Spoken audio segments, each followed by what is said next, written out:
द्वैपायनो विरह कातर आजुहाव तत्रेति तन्मयतया तरवोऽभिनेदुस् तं सर्वभूतहृदयं मणिमानतोऽस्मि तस्यानुभावमखिलश्रुतिसारमेक आध्यात्मदीप अतिथिर्षतां तमोऽन्ध संसारिणा करुणयाः पुराणगुह्य तं व्याससून उपयामि गुरुर्मणिना नारायणं नमस्कृत्य नरं चैव नरोत्तमं देवीं सरस्वतीं व्यासं ततो जयमुदीरयेत् नष्टप्रायेषु अभद्रेषु नित्यं भागवत सेवया भगवती उत्तमश्लोके मुक्तिर्भवति नैष्ठिकी कृष्णाय वासुदेवाय देवकीनन्दनाय च नन्दगोपकुमाराय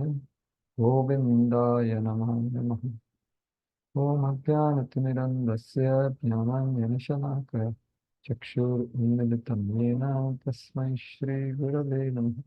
नमो विष्णुपादाय कृष्णपृष्ठाय भूतले श्रीमते भक्तिवेदान्त स्वामिनिति नामिने नमस्ते सारस्वती देवे गौरवाणी प्रचारिणे निर्विशेष शून्यवादी पाश्चात्यदेशतारिणे वाञ्छाकल्पतरुभ्यश्च कृपा सिन्धुभ्य एव च पतितानां पावनेभ्यो वैष्णवेभ्यो नमो नमः। जय श्री कृष्ण चैतन्य प्रभु नित्यानंद श्री अद्वैत गदाधर श्रीवासादि गौरभक्तवृंद हरे Krishna Krishna Krishna Hare Hare Hare Ram Ram Ram Hare Hare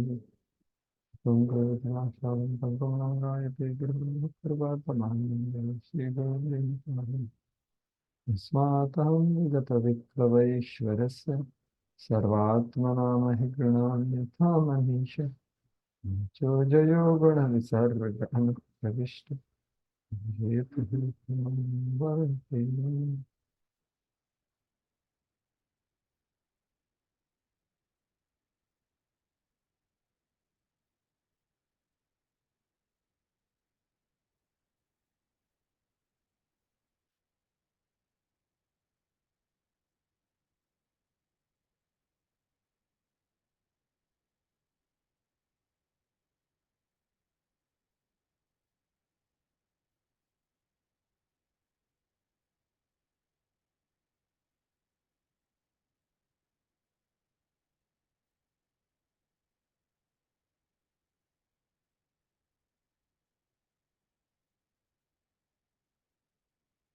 Krishna. So,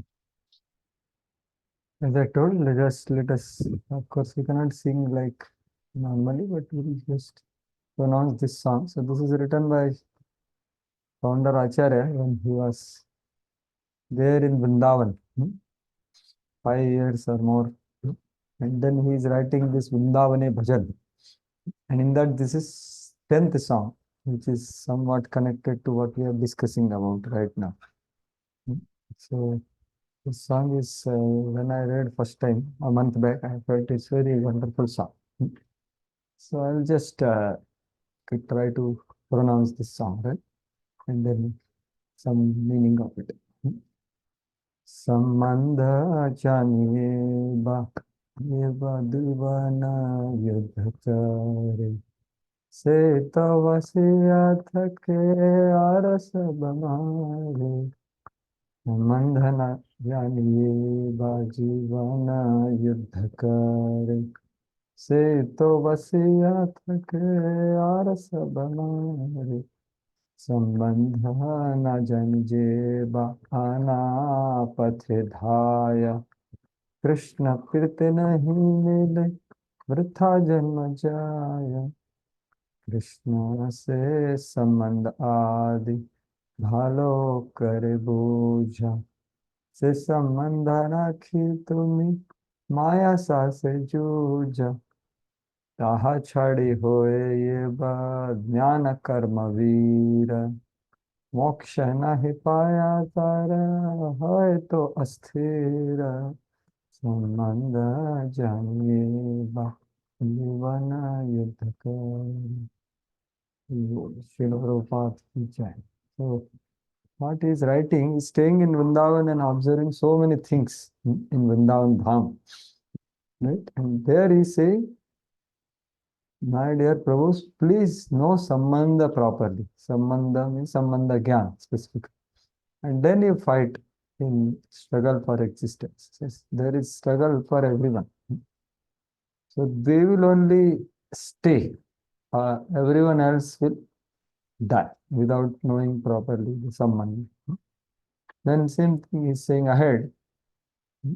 So one who doesn't know Sambandha properly, and he starts running on so many other paths. Anapathe thaya means different paths. And he doesn't attain Krishna Priti, rather his life goes in the waste. Pritha Janmaja. Yeah. Then he's saying very importantly, Krishna se sambandha adi bhalo kare buja. So clearly understand and grasp your relationship with Krishna or the tattva of that relationship. Sambandha gyan. First, adi. And to maintain that relationship, with that you fight with Maya. Maya sathe juj. Juj means fighting with Maya. Those who give up that, taha chadi hoy yeba jnana karma veer. So there are many other people who are very expert jnanis and karmis. But what happened to them? Moksha nahi paya tara hoye to asthir. So they did not even attain liberation, rather they became asthir without knowing this Samanya. So now we are reading this Brahmaji's prayers, which are filled with all this Siddhanta of Bhagavan, Siddhanta of Swayam Bhagavan Krishna also, and Siddhanta of pure devotional service, right? Along with so many other things. So that's why I thought of this nice song which I felt. So that is what I thought of. So we will begin now with the continuation of yesterday. So yesterday we could complete, I think, 6 verses. So Krishna willing, will complete the prayers today. Let us see how it goes. The beautiful prayers which we started seeing yesterday. So before beginning, so I have a request to all of you that please reflect something from yesterday. And meantime, we will remember some glories of Srimad Bhagavatam. Okay.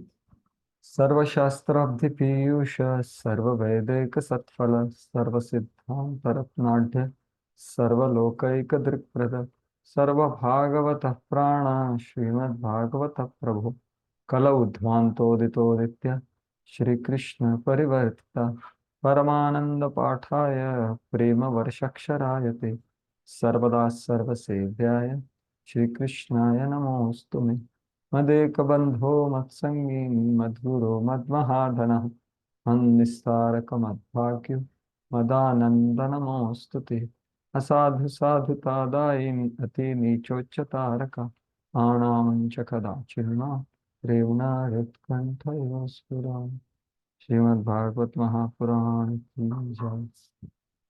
So it is like to share some points. The Samaj Prabhu, you want to say something? One thing, because the volume is bit low. Can something be done?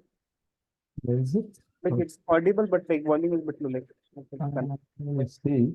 There are volumes are maximum only in my this thing. It is like yesterday it was same or yesterday it was better? yesterday it was better, Guruji. Oh really? Actually, I didn't change anything as such.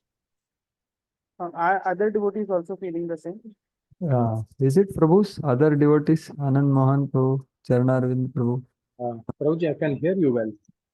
Okay, Ram Kishore Prabhu is feeling similar. Yeah, this is better. Okay. No, my voice is loud and clear. Okay. Fine. So should I continue for some time and then in case? Yeah, I'll also put earphone or speaker something. Maybe I think that is required. Yes. Thank you for expressing the concern, but the most important concern about the sound. Thank you. Yes. Any reflections from yesterday, Prabhus? Please express yourself from something what we discussed yesterday. Yeah, like Prabhuji, like you mentioned, like the lotus manifests after first day of Brahma, and that is this is after special Naimitic Pralaya. This Padma Kalpa events are after a special, Yes. and this Naimitic Pralaya is like 12 hours of Brahmaji first, and then This Naimittic Pralaya is after end of every day of Brahma, and this special Naimittic Pralaya is after 50 years. Yeah. yeah, after 50 years, correct? Yeah. Brahmaji has taken Vanprasth. He is inspiring all of us. Yes. Anything else? Anybody else wants to say? We have three types of devotees. Also, you said this perfected devotee, practicing devotee, and aspiring devotees. So, Yeah. so anartha nivritti is crossed in practicing, and aspiring are below anartha. Yeah. Anartha nivritti. Aspiring to practice pure devotional service and practicing pure devotional service and perfected pure devotional service. Yes. So Ram Kishore Prabhu was also echoing. So I think today also he is in the same place, right? Office. Thank you. Thank you. Yeah. So these stages, that's how we saw Prabhupada's purport. So essentially, our progress will happen by increasing our strength of pure faith in Bhakti. No? If we receive pure faith, then we aspire to practice pure devotional service. There is nothing else. That's the symptom. And that is only possible by association of pure devotees. Because they have the pure faith which they can avoid. So, yes, thank you. Anyone else wants to say anything? Yes, Hare Krishna. Baba Lakshmi Mataji. Okay, maybe Sachin Prabhu after Mataji. Yes. A pure devotee accepts everything in the sense of serving the Lord. Poisonous teeth of accumulation will are extracted. Yeah. So what does that purport say? That there is a pure devotee if he is attached to wealth. And then there is a one more pure devotee who has no concept of wealth. So what exactly it means that, poisonous teeth are for whom? And what they are?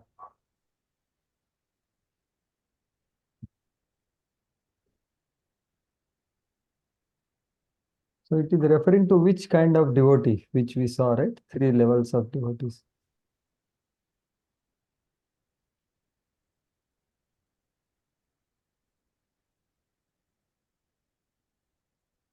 So where it falls, anyone else has idea? Which Prabhupada says, no, in that purport?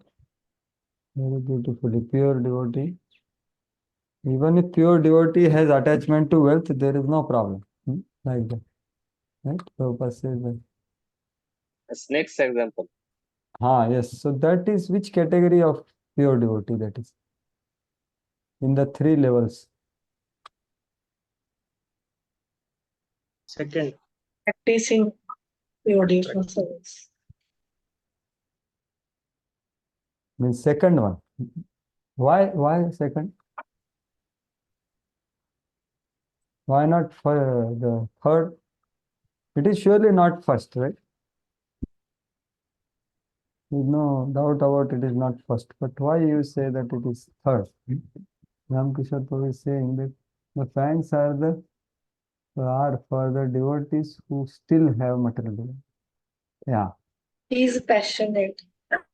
correct. So, but then he comes in the which category? Second or first? I mean, Second second or third? Then practicing pure devotional service category. how you say that? You said that earlier also. So Ramkishore Prabhu is saying third. So why you are having opposite opinions? So why you say like that? See, here Prabhupada is saying. So the meaning is this, you see here in the purport, if you see. So Vishwanath Chakravarti Thakur, see, this is the third level. So the aham and mama, the attachment is there, that is the third level. Okay, the aspiring practitioner of pure devotional service. So the third line of the verse, if you see, what is that? Aham mameti avagraha, right?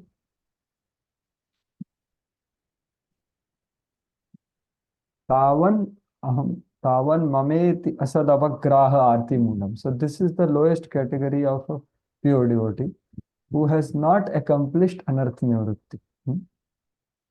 So that is this category which is being said by Prabhupada. There is no problem because his faith is pure.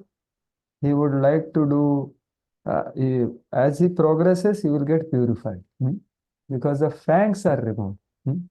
Although he has wanting to earn wealth, but he would like to use in Krishna's service.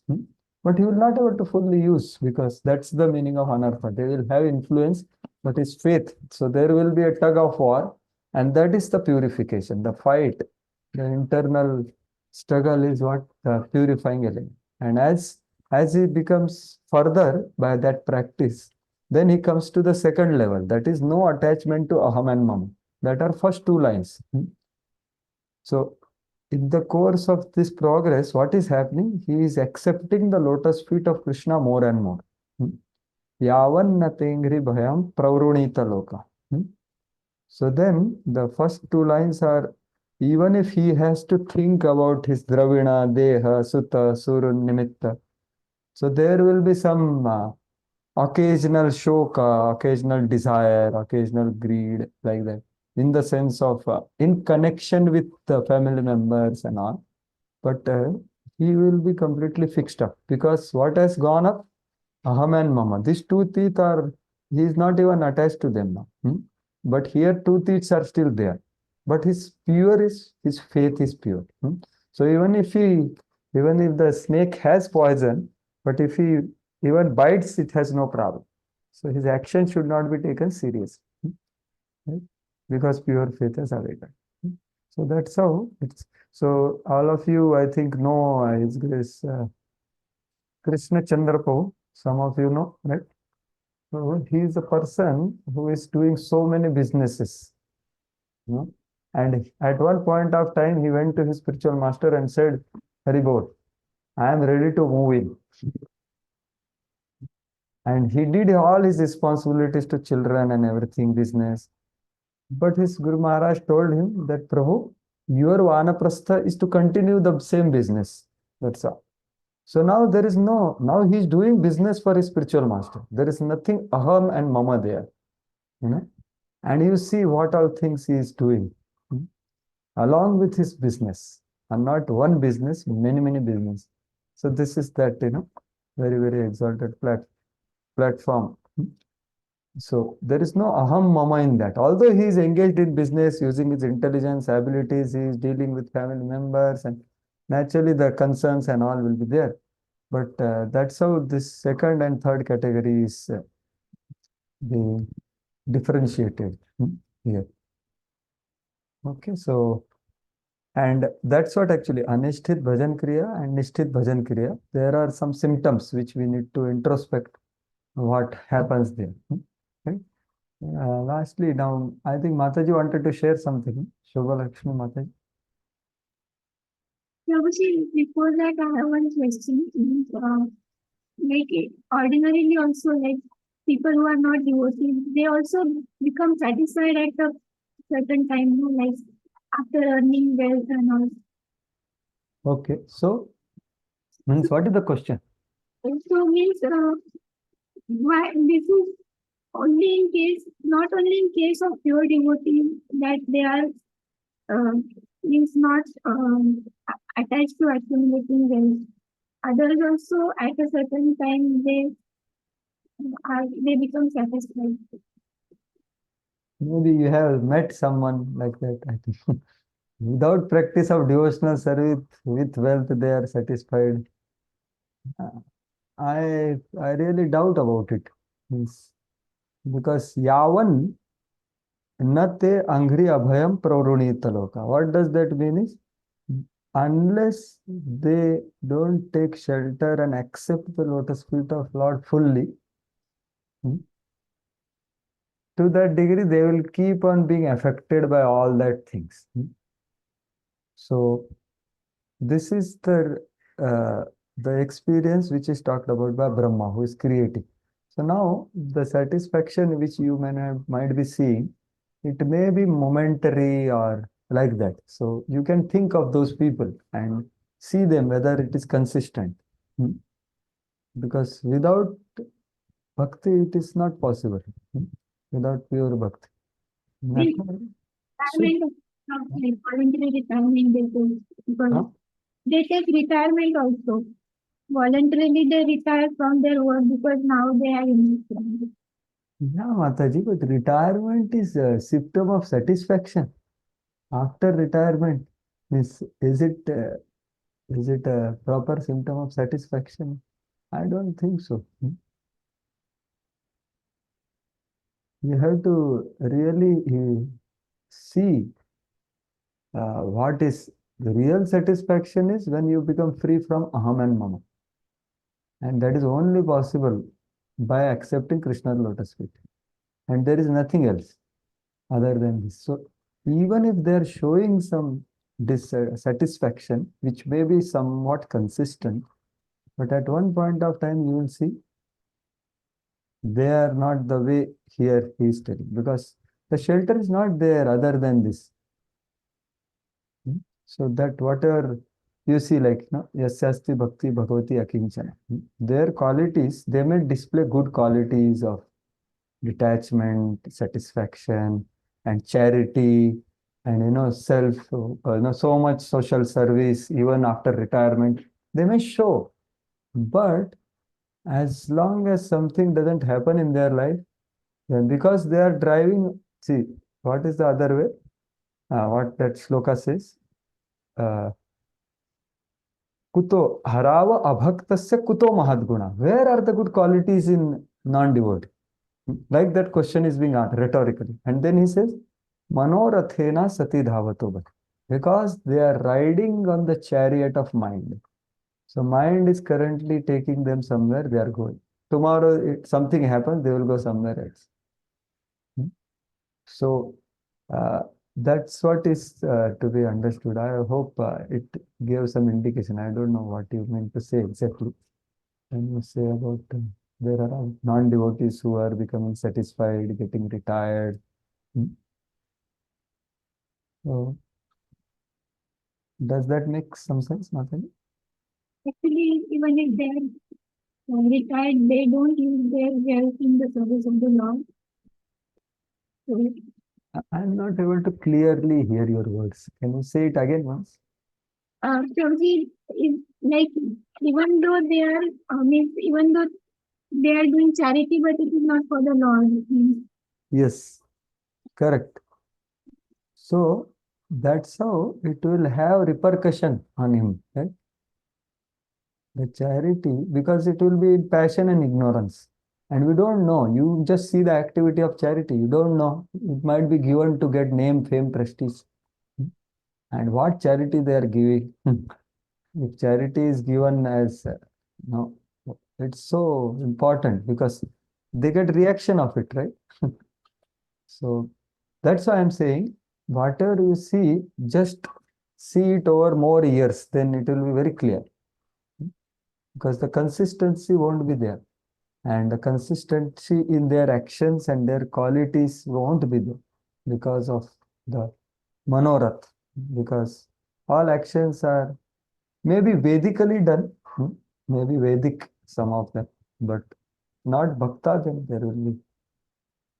there will be dissatisfaction. That's what Bhagavatam says, no? Savai pumsa paro dharma yato. Suprasidasi will happen only when ahaituki and apratihata thing is there. Otherwise, demigods also are not. So, and that's what I think Ramkishore Prabhu is also saying. Yeah. So this satisfaction is not real. It is external. So that's what we can reflect upon. Okay. Yes. And you had anything to share, Mr.? Amongst the jnanis and the bhaktas, the devotees are they are successful and dear to the Lord. Yeah, and that is depicted in which verse? Fifth and sixth. Yeah, especially fifth verse. Fifth verse is told about the dearness of the Lord. So dearness means what? How they are dear, how it is expressed in the verse. It's a beautiful verse. How it is expressed. And there is a transcendental relationship between the devotees and the Lord. Yeah, so they cannot leave each other in their hearts. Right? The Lord cannot leave their heart and they cannot leave his lotus feet. So that's what we saw. Yetu tvadiya charanambhuja koshagandam, etc. Right? Yes, so the devotees are dear to the Lord and they only are successful, whereas non-devotees are not. And that's how we will see in the further verses also. Yes. Yes. One last thing anyone wants to say about what we discussed yesterday? Yes. Maybe who has not shared, Anand Mohanpu already shared, in case someone else wants to say, otherwise you can. Anyone else? And other devotees also can put on their videos if Krishna willing, it is easily possible. Yes, Anand Mohan. Yes, Charna, you want to say? No, who? I was speaking. Anuj, go ahead. Yes, bro. We saw that like Brahmaji was saying in the first verse that only thing to be known is the Lord. And then Prabhupada writes in that purport that anything like which person enjoy in material sense is Maya. Then we saw the connection to the Chaturshloki Bhagavatam, the meaning of the word Maya. Yes, yes. So what is the meaning of Maya as defined by the Supreme Lord in Chaturshloki? Anything which is opulent in material. Sorry. Yeah, correct. Go ahead. Anything which is opulent in material sense and not connected to Krishna. Yeah. The perception of anything to be valuable, attractive, opulent, glamorous, at whatever, no? What valuable, some values, everyone has different value system, right? So anything you value, anything you perceive to be valuable without connection with me is mine. That is and that's what he is saying in the last part of the first verse. That Nanyat Tvadasti Bhagavan Apitanna Shuddha. My dear Lord, in this world, there is nothing as pure like you. You are the purest thing. And nothing is as pure as you. Right? So, why? Because it is temporary, it is not eternal. It is disagreeable because it is limited and it is low. And it's also impure, just like crow. Because why it is impure? Because for such pleasure, we have to associate with the crow-like people. That's why. Maya guna vyatikara yadu urur vibhasi. So Swarga, Sarvabhaumatva, and Brahma Lok, there might be pleasures, but they are all pleasures which are created by the transformation of your external energy. So they all have these limitations of being limited, etc. And more danger than that, they are impure because we need to associate with such people who are like crow class people, who enjoy those pleasures. So that's what we saw. And you are the only object to be known. And I could know you today, although I was meditating on you and I knew your beauty because I have seen you before. So meditation was one thing. In meditation also you see beauty, right? You remember some beautiful person. You can remember, but the whole person comes in front of you, then you can see the full beauty, right? So that's what he's astonished. Like, my dear Lord, I was thinking I know your beauty, but no, I can't, there is uh, like one who personally experiences your sweetness. I can't, there is mercy cannot be expressed in words only, because it is so special to see you eye to eye. Like, so that's what he's saying. So, he said all that. Now let us go to the 7th verse. So this is the flow of the verses we are seeing now. Yeah. Okay. So I know you today and experience the sweetness, but I lament for those who do not know Bhagavad Tattva. Then Lord may say that, is it Mate, you are saying today, you are saying this is it's a recent form, right? It's new form, it's a recent form. He says, no, my Lord, your form is eternally free from matter. And it is manifestation of your internal potency. Rupam yatayita avabodha rasodaye shashvan nivritta tamasa. And it is seed of all avatars. Adav gruhitam avatara shataika bija. So many transcendental avatars come from you, which are also eternal. So this form is not recent, it is eternal. And Lord may say that, okay, some say that Nirgun Brahman is original than this personal form. He says, Natha param paramayat bhavatah swarupam. No, I take shelter of personal form in which Brahman is included, and it is not different than that. So that is the third one. Then Lord may say that, okay, why don't you take shelter of Brahma, the impersonal Brahma? He says, my dear Lord, tadva idam bhuvana mangala mangalaya. This personal form is creating auspiciousness and prosperity for everyone by giving dharma, artha, kama, moksha for upasakana. No? It is reciprocal. Whereas Brahman is not reciprocal at all. When I was meditating, I got help from personal form. I didn't get help from Brahma. So I take shelter of you. So, and some people may disrespect this form, but they are the pilgrims to hell. Those who disrespect your form will go to hell. But then the next verse, but the pure devotees who have your lotus feet as only goal, they are successful and dear to the Lord. That is told in the 5th beautiful verse. That pure devotees smell the fragrance of lotus feet by hearing and capture you by their pure devotion. And then Lord may say that, okay, you are seeing all about these pure devotees, they are fully detached, right? So householder devotees who have wife, children and all, so they are all materialists, right? So Brahma actually catching his tongue, he says, no, I didn't want to say like that, my Lord. See, the problem is aham and mama, and not accepting your lotus feet fully. So fear of these possessions exists only till one completely accepts your lotus feet. As soon as he completely accepts your lotus feet, he may have big family and relations and business and all, but that will not have material effect on them. Because aham and mama is given up. Right, I give example. And there are so many devotees like that. So aham and mama, the 3 levels of devotee. Now, the next verse, now we are starting. So Lord may say, what you are saying, just by accepting my lotus feet, the fear goes away of all that, then whole world will become empty by taking surrender, right?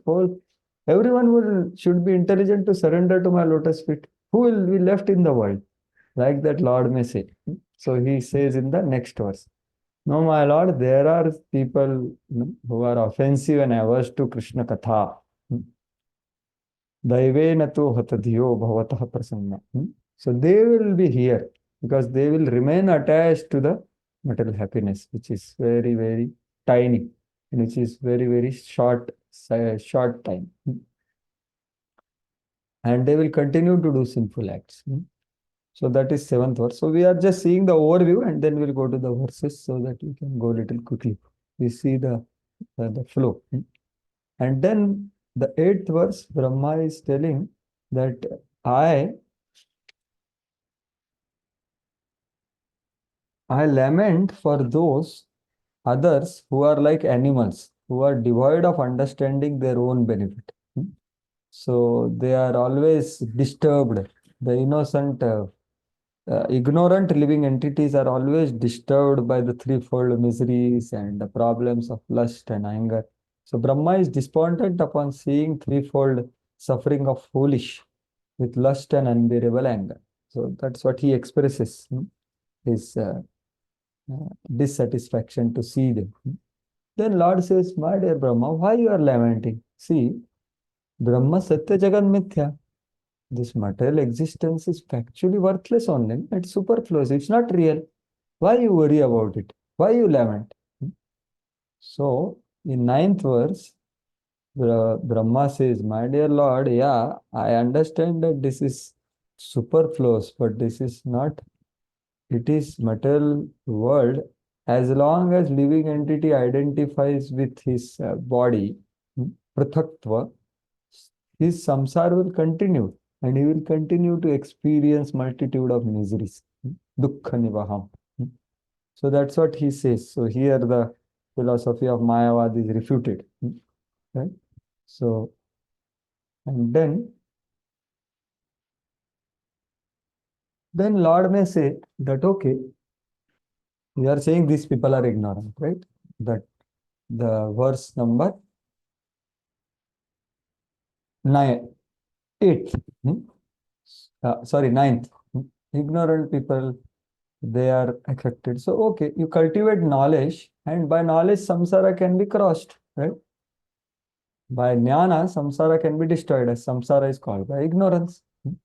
Ignorance of apratakta.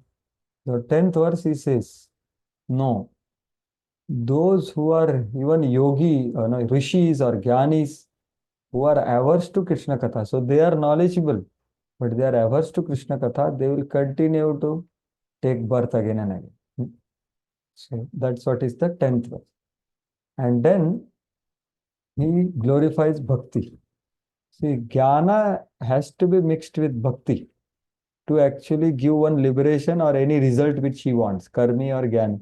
Even if he wants liberation, he has to mix bhakti in his process. Karmi has to mix bhakti to go to Swarga. Jnani has to mix bhakti to attain liberation. Yogi has to mix bhakti to actually attain some siddhi. Otherwise, it's all futile. So they will not attain. Whereas bhakti without even jnana delivers one from samsara. So that is what is the beautiful verse, 11th verse. Very important verse, which we will see. Tvam bhakti yoga paribhavita saroj. So your devotees see you by Shuta Ikshita Pantha, which purifies their hearts to make you sit there. So earlier verse spoke about the most pure devotees, where the Yetu Tvadiya Charanam Bhujakosha Gandham, etc. So now here the path to reach that is given. Shutekshita Patha. The path where you start seeing by hearing. That's the path. By that they purify the heart, because Krishna enters that way. And then you stay in the hearts of pure devotees and not in the hearts of those who have material desires. So that is the next verse, which is telling Lord's disposition towards the mixed devotees. Nati prasidati tatho acharai. So Lord is not so satisfied with the devatas and the mixed devotees who have material desires, although they may show their bhakti a lot. As why you are not so satisfied? Because they don't show mercy to the ignorant like pure devotees show. So Lord's dissatisfaction towards them is mentioned. And then it is told that although Nishkam Bhakti is best, but not everyone does it. Some are attached to Vedic actions. Not everyone has no capacity to directly practice the Nishkam Bhakti, right? So what to do then? if you are not satisfied with this, then okay, perform Vedic rituals or dharma for sake of pleasing Lord, karma arpanam, of pleasing Lord by offering results which leads gradually to pure devotion. So that is the 13th verse. So that's how this beautiful section ends here. He praised the Lord, he praised and established the highest pure devotion and the glory of the personal form of Lord. So that's how these 13 verses are there. And then there are 4 verses which tell about Lord. He offers obeisances to different manifestations of the Lord. Like first is he offers obeisances to impersonal Brahman, then personal form, then form of holy name, and the form of universal form. And lastly, he offers the respects to the highest Purushottama. That's how the progress goes, 14 to 19. So let us go to verses now. So we saw some overview of the verses to get an idea of Brahmaji's way of prayer. So now let us go to text 7. Right? As I told that, last verse told that, okay, Yavat, till the time they don't accept the lotus feet, they have fear. Otherwise, they don't have. So, well, that is the case. Then everyone will be intelligent and surrender to my feet. Who would be left in the material world? Like that Lord is asking. Then Brahmaji says, Daivena te hatadhiyo bhavatah prasangat sarva subha upashamana vimukhendriyaye kurvanti kama sukhale shalavaya dina lobha vibhutamanaso akshalani shashvat. Yeah. Please read in whoever is supposed to read. O my Lord, persons who are bereft of the all auspicious performance of chanting and hearing about your transcendental activities are certainly unfortunate and are also bereft of good sense. They engage in inauspicious activities, enjoying sense gratification for a very little while. Yeah. So what this verse is telling is that, my dear Lord, you are thinking that everyone will take shelter, but no. There are people by misfortune, daivena. But what is that misfortune? That is arising from offenses to the devotees. So what happens by that? Daivenate hatadhiyo. So their intelligence is bereft of proper discrimination. Hatha means it is like stolen or destroyed, bereft of memory, Prabhupada is saying. So what happens by that if their intelligence is bereft of the proper discrimination? Then bhavatah prasangat vimukhendriyat. They are vimukh, they are averse, they are turned against what your, bhavatah prasanga vimukha. But what is the glory of bhavatah prasanga? Bhavatah prasanga means Lord's glorious activities and their chanting, hearing, like that. Prasanga, satam prasanga, mama virya samya. The topics of the Lord, which are sarva ashubha upashamana. They have the capacity to destroy all the inauspiciousness. But these hatadhya people, they become averse to it. They are turned against it. They don't have taste for it. They are vimukh, and indriyas are also not having taste because of the offense. And then what happens? Then where is the taste? Kurvanti kama sukha lesha lava yadina. So, lobha vibhuta manaso akushalani shashvat. So what happens is, their mind is completely overtaken by greed. Lobha abhibhuta. Completely overwhelmed by the greed, and intelligence is destroyed. Mind is overwhelmed by greed materially, and then they engaged in akushalani. Shashvat. Always engaged in inauspicious, prohibited, or sinful activities. And why they do that? Because they get pleasure there only. Kurvanti Kama Sukha Lesha Lavaya Dina. Dina means the poor, poor fellows, like that verse says here, poor fellows, because they have poor fund of knowledge. This is why. So what they are doing? They are always acting on the lust, kama, and whereas that lust is kama sukha, which is just lesha and lava. Means lesha is insignificant and lava is very shortly available, for a moment only, and briefly they get this kama sukha, but they keep on doing that one because of their intelligence and mind, and the taste are inappropriate, arising from offense. So that's what Brahmaji is saying here in this particular verse. So Prabhupada says very clearly that this is the next question is, why people are against such auspicious activities of chanting and hearing? The only answer is that they are unfortunate because supernatural control, that is Daivena, due to their offensive activities performed simply for the sake of sense gratification. So only by grace of pure devotee can such unfortunate men be elevated to position of transcendental service. So this is the hope. See, the faith on the matter and the pleasure of matter can be shaken only by association of pure devotee and no one else. Only he can shake that faith which we have from millions of lifetimes. So that's why Prabhupada is giving the hope for it. So Lord's pure devotees, however, take compassion on such unfortunate persons and in a missionary spirit try to persuade them in the line of devotional service.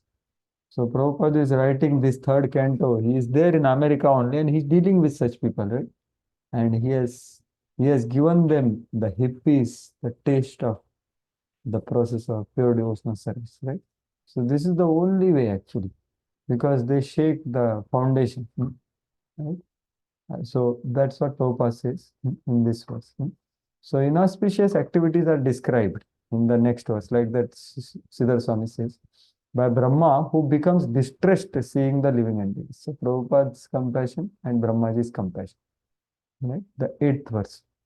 Tridhatu bhirima muhurardhyamana शीतोष्णवातवरशैरितरेस्तराश्च कामाग्निनाच्युतरुषा च सुदुर्भरेण सम्पश्यतो मन उरुक्रमसीदते मे. Yes, please read.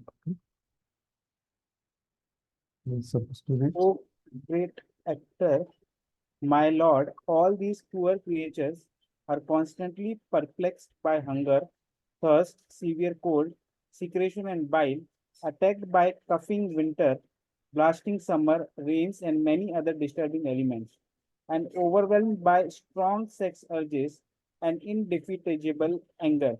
I take pity on them, and I am very much aggrieved for them. Yeah. So he is expressing his heart. Sampashyato mana urkramasidate. What he is saying, that okay, tritaps are there. The first two lines are all kinds of tritap, right? Ardhyamana means getting very much distressed in experiencing tritap. But what is the third line? Kama agnina achyutarusha cha sudurbharena. So the forces of lust, the strong urges of lust, and because of that, indefeasible anger, most unbearable anger. So because of that, they are burning themselves. Many times, anger is there on other person, right? But actually it destroys the person who has anger more than the other person. It's like holding a coal, right? And the same thing for lust, it is told Agni only, right? Agni. Here, Kama Agnina, which is Bhagavad Gita also says, you keep on putting it, nothing will happen. So, seeing them distressed and affected by this lust and anger, seeing them such way, my mind becomes very distressed. So, I am aggrieved for seeing them. So, this is the experience of Brahma in the sense of his compassion. So we sing in the morning program also, right? Samsara Dava Nalalidha Loka.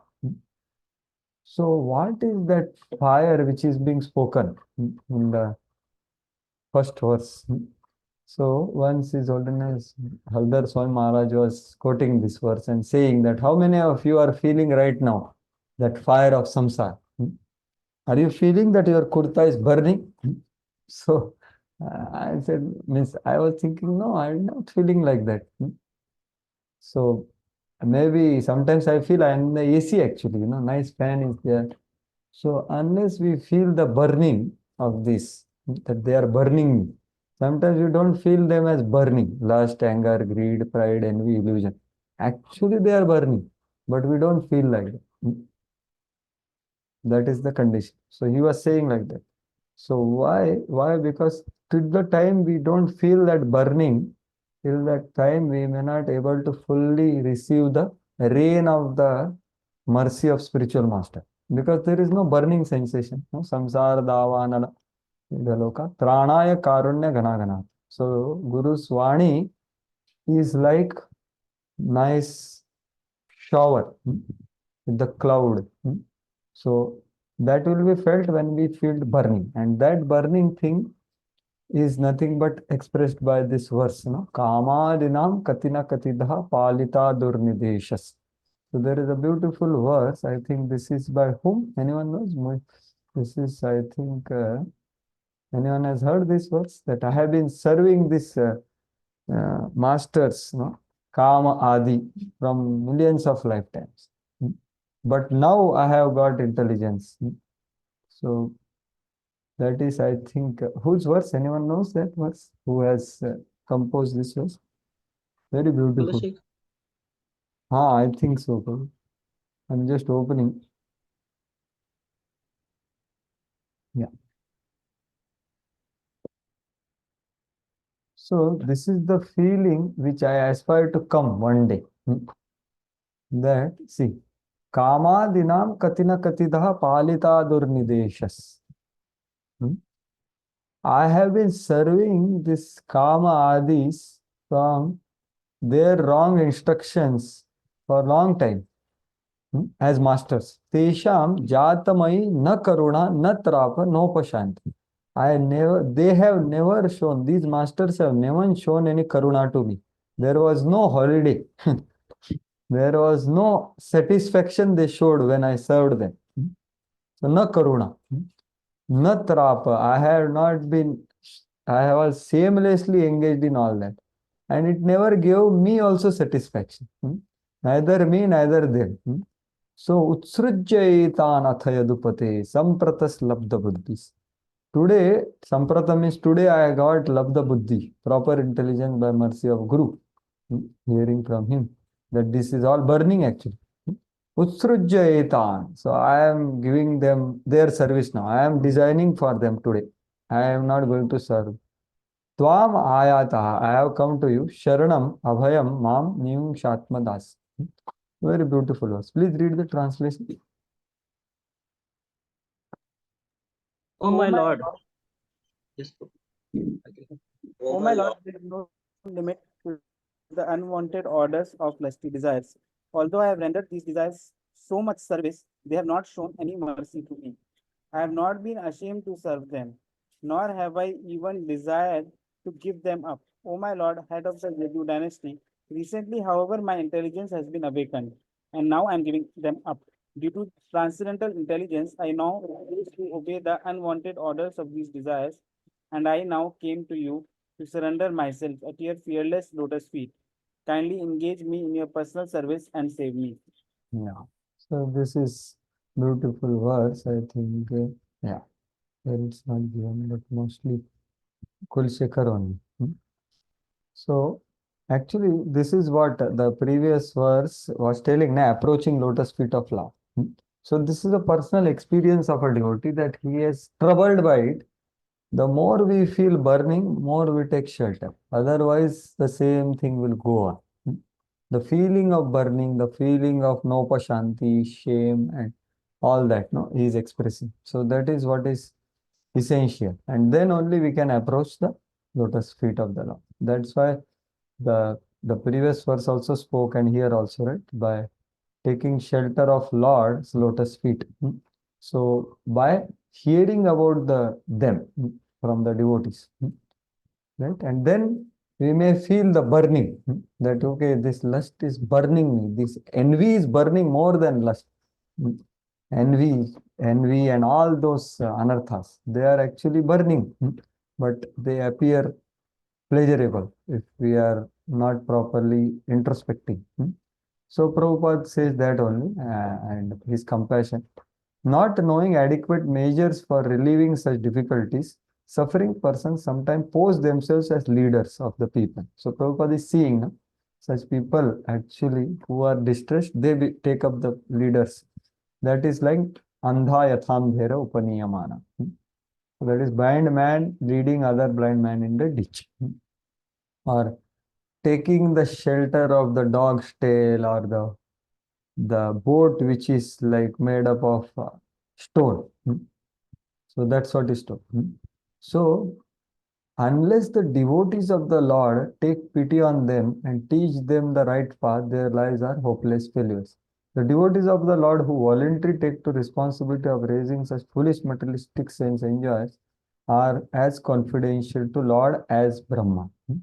So Prabhupada is writing in one sense about himself, right? He himself is doing that difficulty task. This very purport is written there, right? So they are taking such voluntary take responsibility. So going further, now why do you lament for material existence since it is worthless, right? It's all illusory, no? Brahma Satya Jagat Mithya. It is insubstantial, it is superfluous.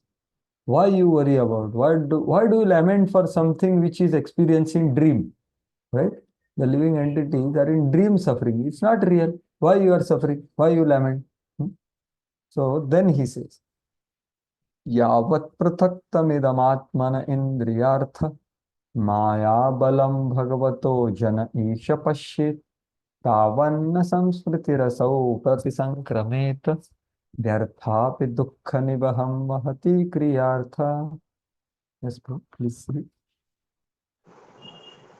O my Lord, the material miseries are without factual existence of the souls. So yet, as long as the conditioned soul sees the body as meant for sense enjoyment, he cannot get out of the entanglement of material miseries, being influenced by your external energy. Yeah. So essence of this verse is Yavat Prathaktam. Tavat Samsmrutir na prasisankramit. Till the time this separatist vision is there, separatism is there, means considering oneself to be body, deha mat, or swatantra, or abhiman. So these are finer and finer. The grosser bodily consciousness and subtler bodily consciousness. I possess something, I do something, I know something. This is all I own. It's all prataktva. So till that time is there, till that time they will sansmriti na prasisankramit. Although it is, you are saying superfluous, that is true. Vyarthapi. It is vyartha only. Vyartha means what? It is, what you are saying is true, my lord. It is, although without a meaning, it's superfluous. But the samsara will continue till the time the person is holding on to the false ego. And he will experience dukkha nibaham, means the multitude of miseries. Vahati kriyartha, because one will engage in fruitive action all the time, because the I and mine is there, ahamta and mamata, in which ahamta is very deep. After giving up mamata, giving up ahamta is very, very difficult. So till that time, kriyartha, because it will all be selfish fruitive activities. And the dukkha nibaham, means multitude of miseries will be experienced by them. That's why I am lamenting, my lord. So that's what he is saying. So Prabhupada also says, Swatantra, the whole trouble of living entity in the material existence is he has an independent conception of it. So he thinks himself to be independent than the Lord. Actually, no one is independent in this world, including Paramatma.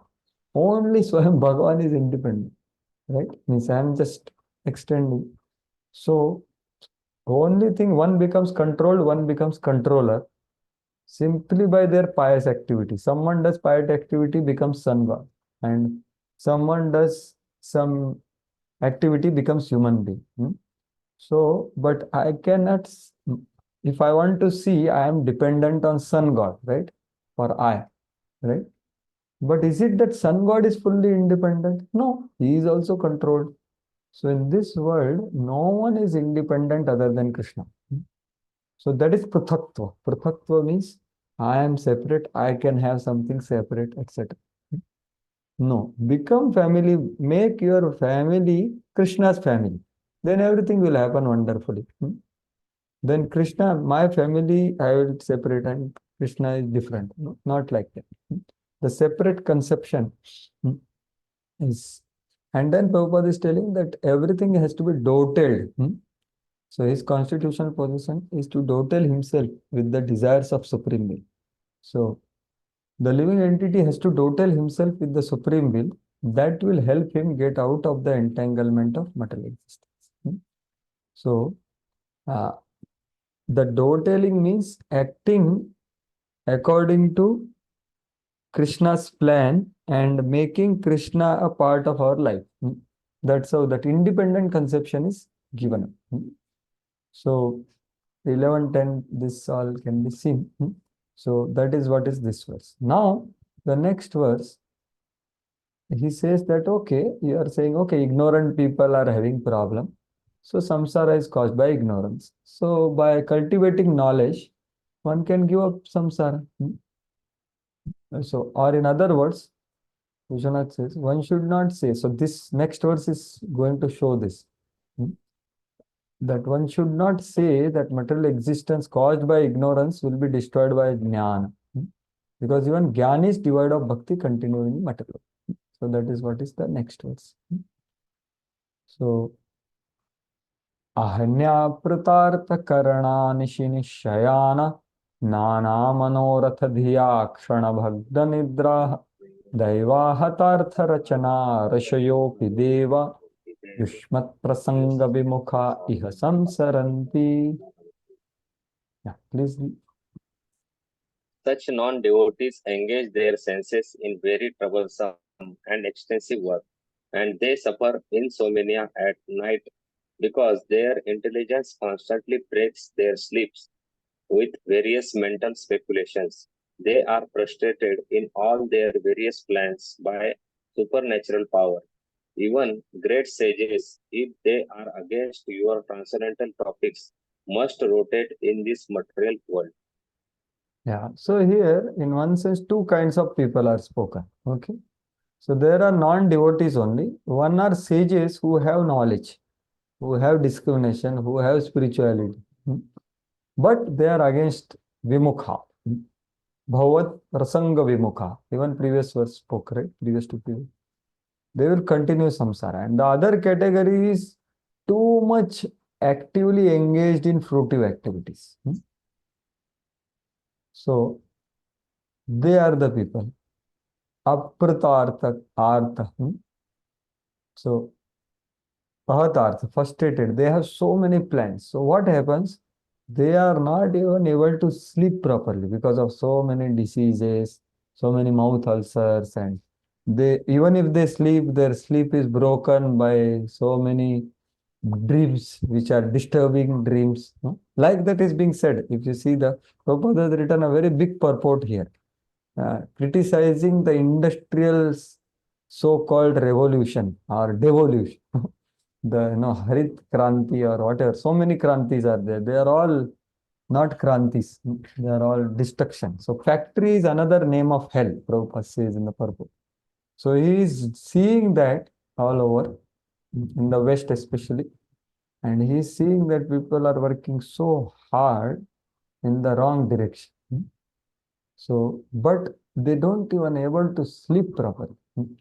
Bhagna Nidra, their sleep is also broken by daiva, by dreams and all, right? Because of their plans are not getting completed. Because what happens? They make plans and they are broken, right?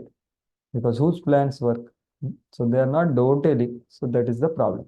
So what to speak of those who are doing hard-working karmis? The Jnanis also, Rishayopi, Daivena Hatartha Rachana, Rishayopi. Even the rishis who have discrimination, they also have problems.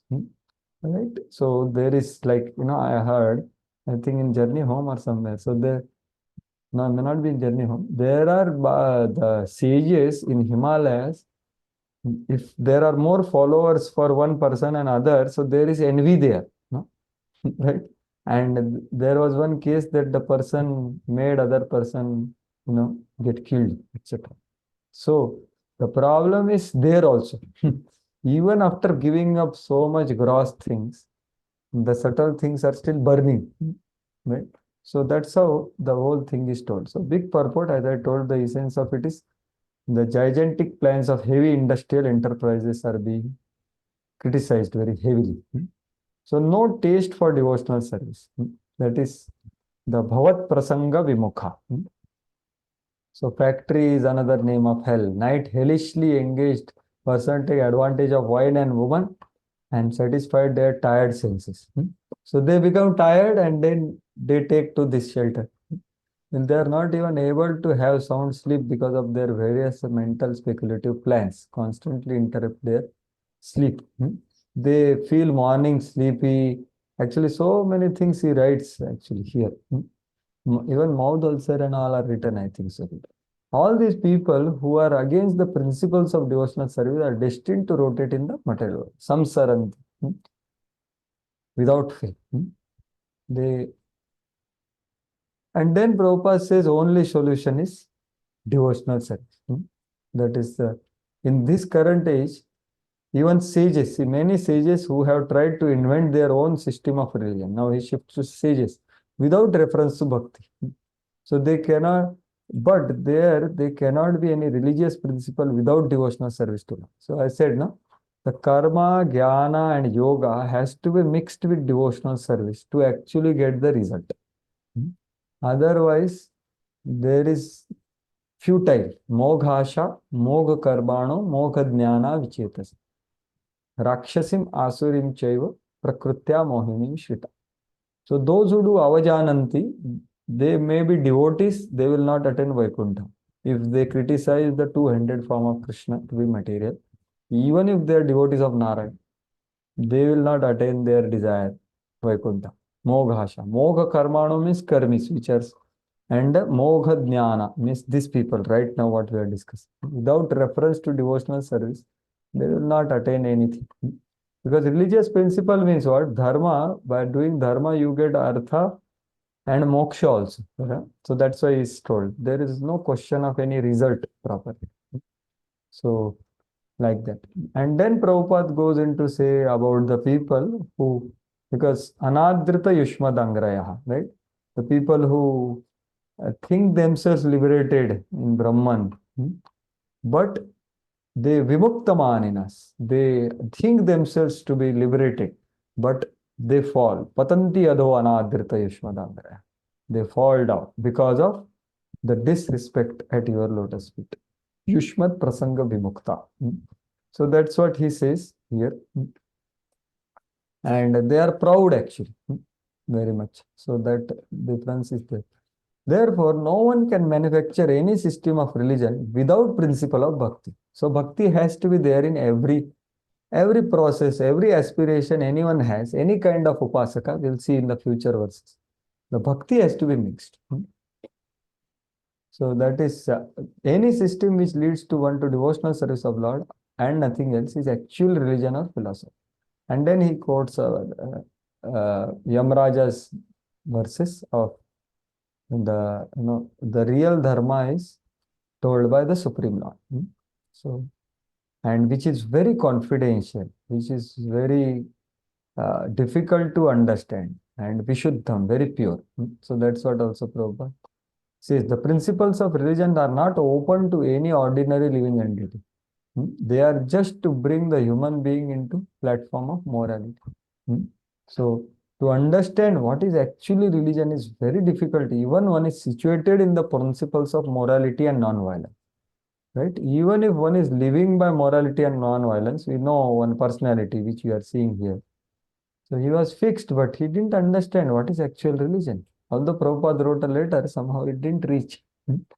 So everything happened opposite. So that's why, that's the problem which we were earlier discussing, right? Now it is more relevant. The person who is living on non-violence and morality, but not bhakti, he will not be satisfied. It's not possible to be sustainably satisfied without bhakti. That's what is being said. And then Prabhupada quotes verse of, the person in ignorance of dharma is better than person who has half knowledge of dharma and who misguides others in the name of religion. That he quotes Ishopanishad verse, Andham Tamah Pravishyam. A person in ignorance of principle of religion, who therefore does nothing in the matter of religion, is far better. Like hippies are far better than a person who misguides others in the name of religion without reference to factual religious principles of devotional service. Like the so-called yogis who Prabhupada met there and saw there, and in India also. So they are useless. They are far better, ignorant people. Like, so so Vishwanath Chakravarti Thakur at the end of this verse says that the three types of person are trapped in material world as described by Brahma. So seventh verse told about person who was addicted to sin, though hatadhiya, akushalani shashva.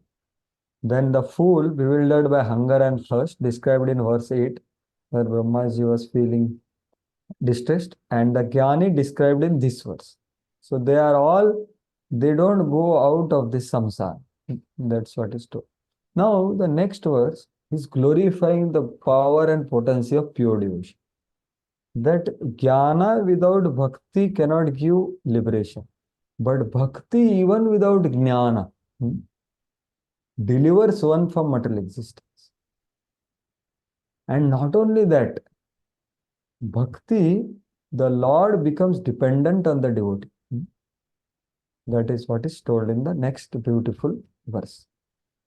Tvam bhakti yoga paribhavitarat saroja aseshu tekshita patho nanunatha pungsa yadyadhyata urugaya vibhavayanti tattadvapuh pranayase sadanagrahaya.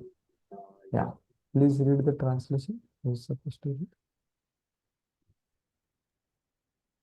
Hare Krishna, Prabhuji. Yes, Mataji, please read. Translation. Oh my Lord, your devotees can see you through the ears by the process of bona fide hearing, and thus their hearts become clean. And you take your seat there. You are so merciful to your devotee that you manifest yourself in the particular eternal form of transcendence in which they always think of you. Hare Krishna. Parmeshwari Mataji just now read, right? Okay, Hare Krishna. I just came to know about Madan Mohan Prabhu yesterday. So, Hare Krishna, I offer my condolences and prayers surely. So, and I am very touched that you are discussing Bhagavatam right now. So, thank you. So, coming to this verse, Tvam bhakti bhava paribhavita rit saroja. Rit saroja is the lotus heart. Whose lotus heart? That heart which is completely imbued or infused or purified by the pure devotional service. Bhakti yoga paribhavita. Bhavita is one. Paribhavit means completely. Prabhupada saying being 100% engaged or 100% infused and purified by bhakti yoga. That the lotus of their heart, asse, you sit there. So many times we have heard that Lord enters through the ears, right? Shuta ekshita patho nanunatha pumsa. So Lord enters through the ears and sits. But when he will sit, when there is pure heart. But he, sure enough, when we hear about Krishna with properly, he will surely enter. right? Sadhyo hridya avaruddhyatetra kritivihi shushrushibhis tachana. Or pravishta karnarandrena swanam bhava soror. So surely Krishna enters and purifies, right? Shonavataha swakata Krishna punya shavana kirtan. Riddhantasto hi avadrani. So he comes also when we hear and when we are eager to hear more. Then Krishna comes and vidhunoti surutsata. For Prabhupada writes there that he is a benefactor of a truthful devotee. So who has developed urge to hear his messages, Krishna takes responsibility of cleaning. And when he cleans, and he shows also that this is a problem, this is the problem. And then he sits there. So when it becomes fully purified, like that. So sitting is one, coming is one thing, sitting. So that way. But what is the path for that cleaning? Is Shuta Ikshita Patha. The path of seeing through hearing. Nanu Natha Pumsa. And moreover, not only you do this, my Lord, Yadyad dhyata urugaya vibhavayanti tattad vapu pranayase sadanugraha. So you become dependent on that devotee actually. The Supreme Lord, who is supremely independent, becomes dependent on his devotee, becomes controlled by his devotee. And what happens? The way the particular form of the Lord which he meditates, the devotee, that form he manifests for the pleasure of the devotee. Yadya dhya ta urugaya vibhavayam. So dhya means in meditation, they whatever that form which they meditate, that form you manifest in their heart by your causeless mercy. So that's how devotees, even without jnana, but by living on the process of Shutekshita Patha, which Mahaprabhu told Ramanand Rai, Iha hai aage kaho aar. So what did Mahaprabhu say there? Which path was said that, yeah, Jnane prayasamudapasya namanta eva jivanti sanmukharitam bhavadiya varta. Sthane stitah shutigatam tanuvang manobhir ye prayasho ajita jitopita istilok. So that is same Shutekshit path, that bhavadiya varta, or other words, previous so many verses spoke about bhavatah prasanga. Same thing. Bhavat prasanga means hearing and chanting Lord's pastimes. That process, Shutekshit path is that one. So those people who live on that, Jivanti, Sanmukharitam, they hear from pure devotees, San Bhavadiya Varta. They don't have to give up their household life at all. Sthane stitaha. Wherever they are in Brahmachari ashram, they can stay there and continue. If they are in Grihastha ashram, sthane stitaha. Just continue. But how? Tanu vang manobhir namanti. So this Shutekshit Pathe is not so simple as we see. Means hearing is the activity, but the path of Shutekshit Pathe is not that. Shravana, to participate in Shravan means Tanu vang manobhir namanti. They offer respects by Tanu, by their body, by their mind, and by their words. So that is the way to participate in the process of Shravana and Kirtana. This is Shutekshit Path. So when Radheshampu was explaining this verse in our Bhaktivedanta class, and of course there are, so this was a Brahmachari batch, and of course, yeah, there is combined batch. So there are some devotees who are in Pune, who are in here, but they have not come personally. So in, like, online also, there were some devotees who are online. And there are brahmacharis. Radheshampu expected that they come personally and sit in front, right? So he was explaining this verse and saying that offering respect by body to the process of Shravana means you come and sit here with your body. So immediately these two devotees came and sat there. So that is respecting by body. And in other words, I am just extending that analogy ahead, that even if we are attending online, switching on the video is one way to show the respect by the body. that yes, I am there. The second is Tanu Vak, means Vak means Anumodan Karna. What you have heard, if you appreciate something, that is the respect which is offered by Vak. And Vanu, Tanu Vak Manobhir Namanti, means by offering respect by intelligence or mind, means trying to grasp exactly what is being said, because it's Bhagavatam. So this is how the process one participates. That's how it is so powerful. It is not just hearing process which is done by ears. It is the process where whole our existence is being participating, right? Or in other words, Shravanam happens by our heart, not by ears, not just by ears. So that is the Shutekshita Path. And that by that there is purification, right? So Prabhupada begins to say how Lord becomes dependent on his devotee. He becomes subordinate to their desire of his devotee. So this already we discussed it. But Prabhupada wants here, because people may think that Lord is becoming order supplier. So he again and again says that this is not that. This is not Lord a supplier. He doesn't become order supplier of any person who has just began practicing bhakti. No. This indicates the efficiency achieved through the execution of matured devotional service of love of God. So the last two lines are applicable for those who have attained the position. For them, Lord manifests. This stage of prema is achieved by gradual process of development of faith to love.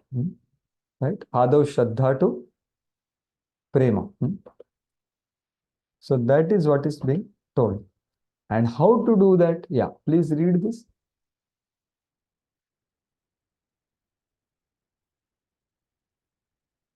On faith. Who is supposed to read? Please read.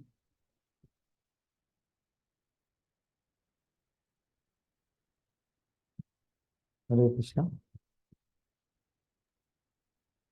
Hare Krishna Prabhu. Haan. On faith you can. So how to proceed from here to here? So Prabhupada is saying, please read. Okay. On faith, one associates with bona fide devotee, and by such association, one can become engaged in bona fide devotional service, which includes proper initiation and the execution of the primary devotional duties prescribed in the divine scriptures. This is clearly indicated here that by the word Shrutikshita. The Shrutikshita path is to hear from bona fide devotee who are conversant with Vedic wisdom, free from mundane sentiment. By this bona fide hearing process, the neophyte devotee becomes cleansed of all material rubbish, and thus he becomes attached to one of the many transcendental forms of the Lord, as described in the Vedas. Yeah, thank you. So see, Prabhupada is telling here very clearly that Shutekshit Path means what? To hear from bona fide devotees. And who is a bona fide devotee? Who is conversant with Vedic wisdom and free from mundane sentiment. So he is at least it is a practitioner of pure devotional service, at least as what I understand. Mundane sentiment is not there, means there is no mixture, there is no ulterior motivation, etc. And he is repeating the message, he is conversant with it, right?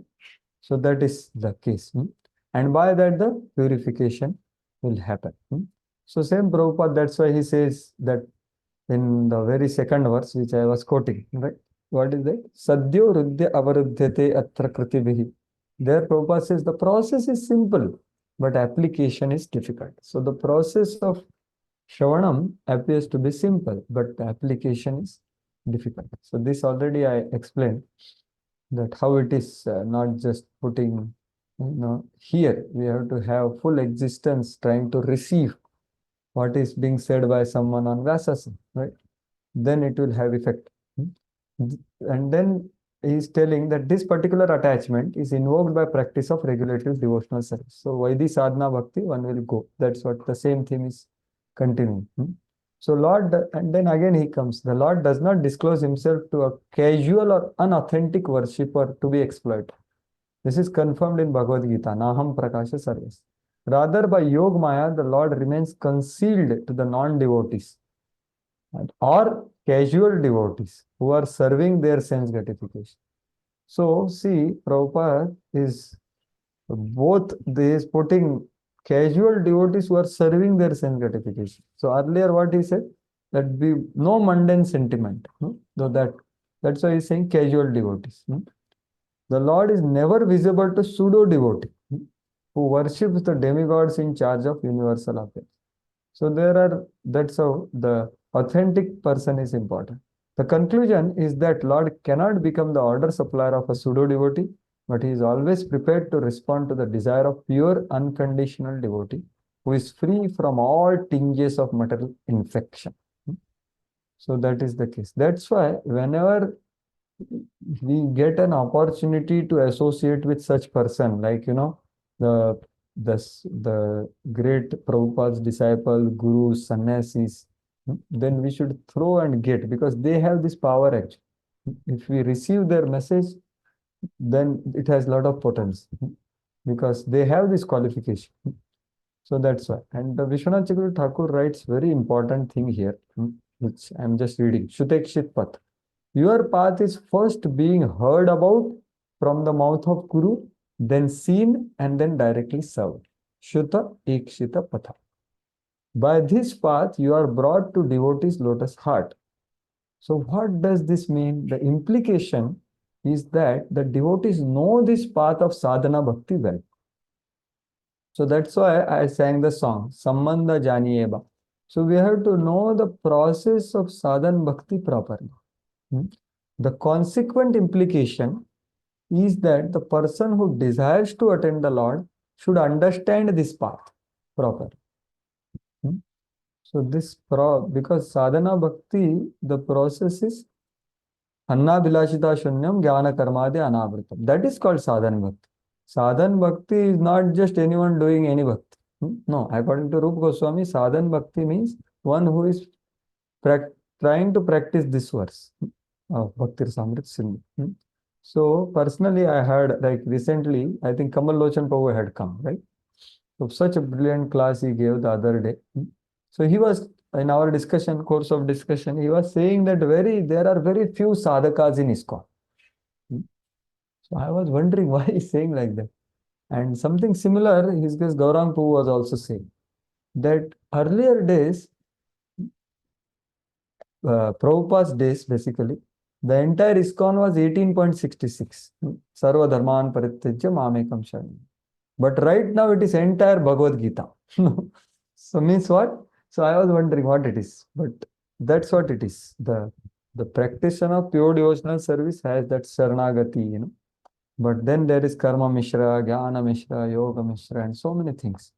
So sadhana, so know this path and he understands this path. And of course, he tries to practice. If one knows, then he will naturally practice. That is meaning of knowing. Otherwise, there is no meaning of knowing. So that's why this path is very clearly given in the scriptures. That's why we have to Nityam Bhagavat Seva. This is most important. Where it is time and again, it will be told again and again, like these prayers. So this sadhana bhakti path is given in Bhagavatam in all this. So you can note down if you see. So importance of Sambandha Gyan. So this is all that. So Shikshashtakam verses is the progress. The NOD is telling us what are exactly the angas of bhakti. Because bhakti is actually practiced, means ye andar ki baat hai, but which manifest outside. It is not just external activities. So that's why I see NOD is telling angas of body, but angas of mind also they are telling, right? Angas of mind are Sharanagati, angas of mind are Dasyam, etc.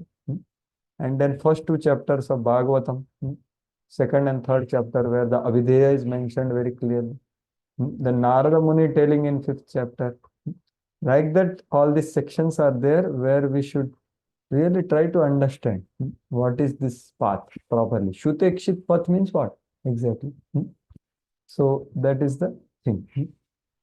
Having said that, having established about how pure devotees path and how they progress to actually make Krishna sit in the heart, now he is telling that Lord is not so satisfied with people who worship him with material desires.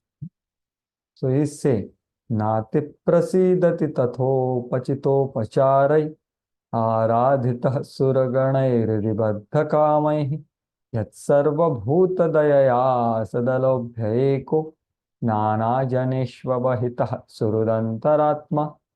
Yeah, who is supposed to read now?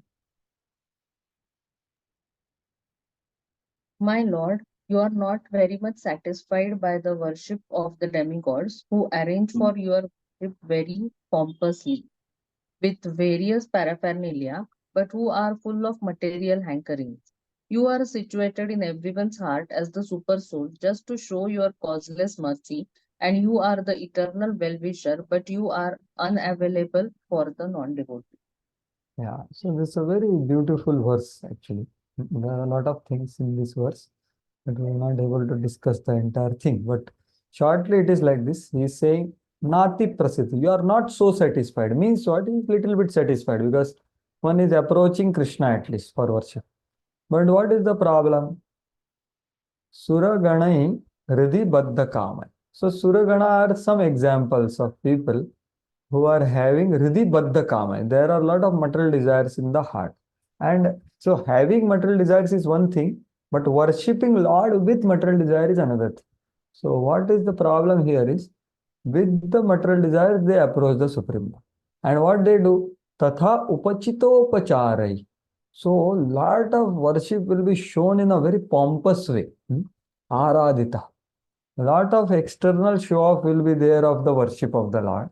But internally there are a lot of material hankerings. So this is what is a mixed practice, mixed devotional service, which are, and some of the demigods also practice like that. So you are not so satisfied with them. Why? Why you are not satisfied? Yat sarva bhuta dayaya asad avalabhya eko nana janeshu avahitah surudantarat. So because these people worship you, but Lord is not satisfied with them. Why? Because these people are selfish. Means what? They never exercise to work for happiness of other people or to actually extend the compassion of Lord to other people. Sarva bhuta dayaya. So that's all. They don't have this compassion for others. They don't want to be merciful to others because they are self-absorbed. Although they are worshipping you and you are little bit satisfied, but not very satisfied. Because they are not doing your mission. Your mission is to be merciful to everyone. But they cannot show because there are desires. But my dear Lord, you want to show that. So you are not attainable for them. Dayaya asad. See here what is bhuta dayaya asad alabhaya. So for non-devotees you are never achieved. But you are, what you do, you extend your compassion through your pure devotees. So my dear Lord, you are nana janeshu avahitaha. You are Surud and Antaratma. So you are there in every living entity's heart and you know who is desiring what and you know whom is coming for what. Although you sit like this smiling, you know. And you are well-wisher of devotees, Surut. And you are very attentive to every living entity's deliverance. Avahitaha is also, you alone are attentive to all living entities and your constant desire and plan making for delivering them. So what you do, you through your pure devotees, you extend your compassion. Whereas you remain, what you can say, you don't show them direct mercy. But your pure devotees who are carrying you in their heart, they are compassionate to everyone, like Srila Prabhupada when going to America. So that is what is the meaning of this verse. So Prabhupada beautifully explains. We'll see that. So See, Lord is so kind that he awards all sort of material happiness more than they can desire. But he is not satisfied with them because they are not pure devotees. So demigods. So demigods are like that. So same demigods are told in these two verses, right? When Vitrasura appeared, so they prayed so beautifully. The content of prayers is pure devotional service, and Lord was pleased with them. But what what they say, at the end of prayer is, my dear Lord, please, though in one sense they say like that. I am not literally saying, but this is the mood. That please don't take this prayer seriously. We want Amaravati back, like that. And then Lord appears and he says, he kind of chastises them in a very sweet way. Kim durapam mai prite tathapi dudarsha. He chastises them that intelligent person actually, when they attain me, they don't want any material benediction. But you are all fools. You are asking for material benediction. But I am not fool. I am a right doctor. I will not give you a deceased person pathya to eat. So you have to humiliate yourself. You go to Dadichi and then go to Vishwaroop and do all that, and then you attend and go hear his lecture also. You hear from Dadichi and hope you will understand that material benedictions are useless. So that way Lord deals with them, although he knows why they are come to him.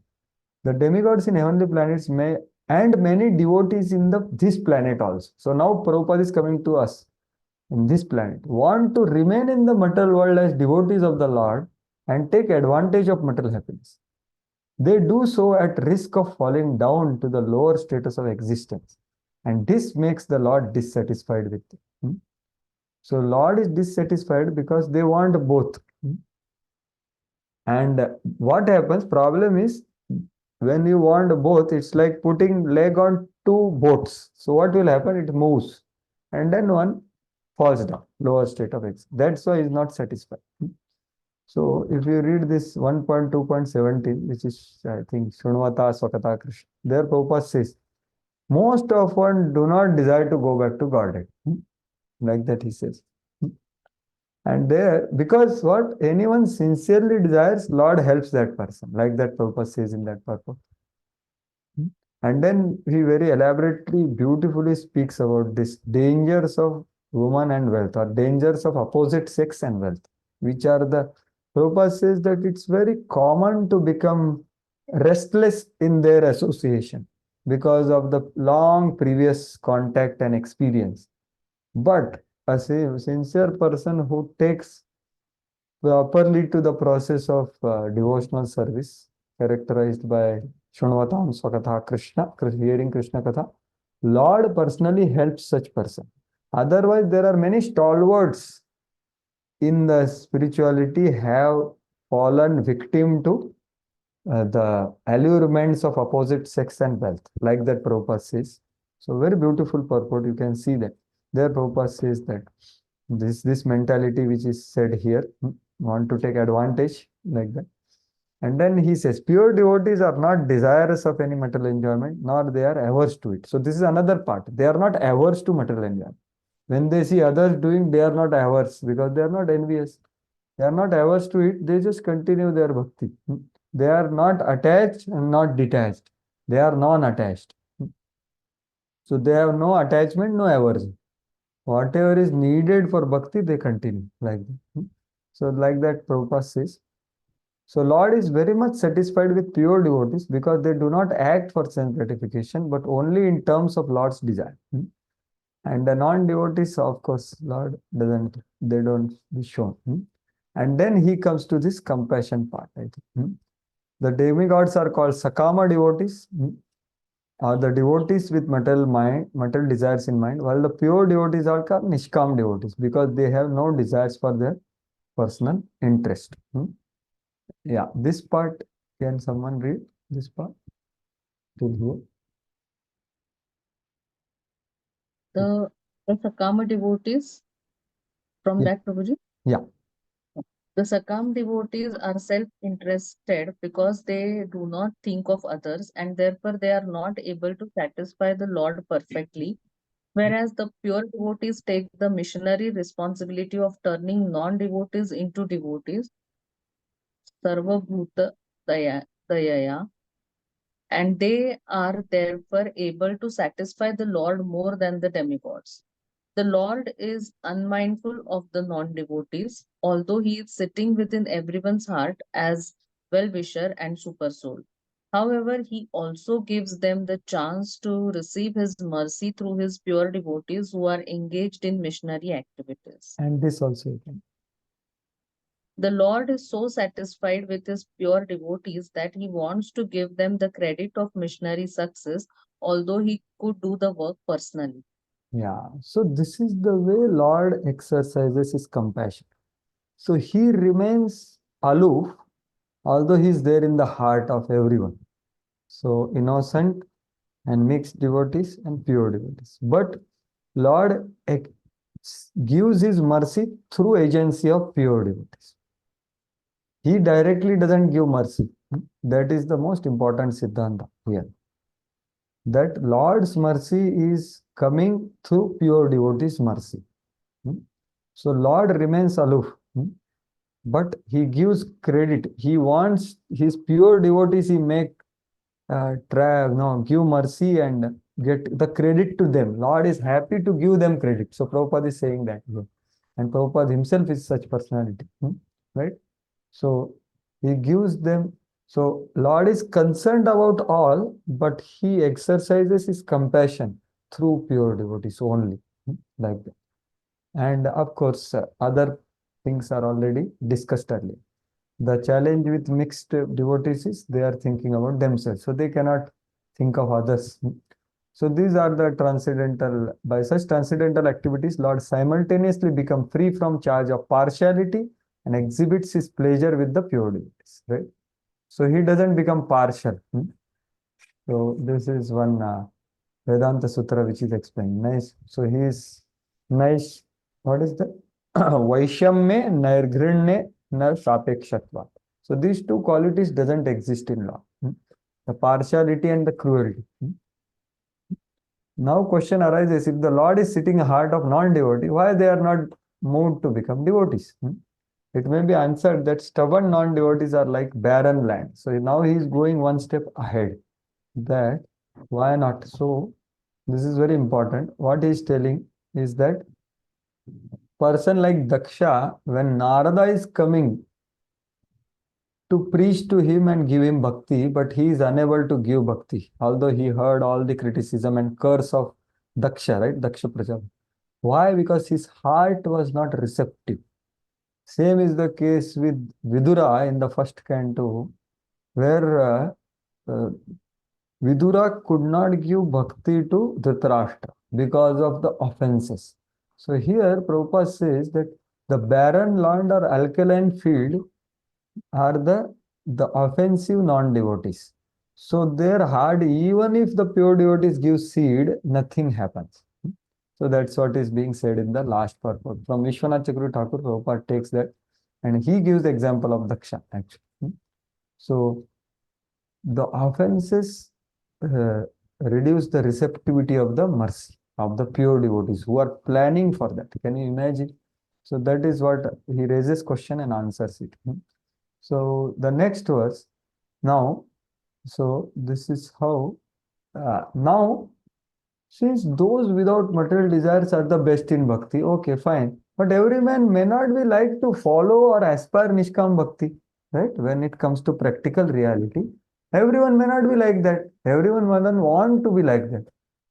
Then bhakti in form of secular Vedic action offered to the Lord with predominance of attachment to pure bhakti bring about absence of material desires.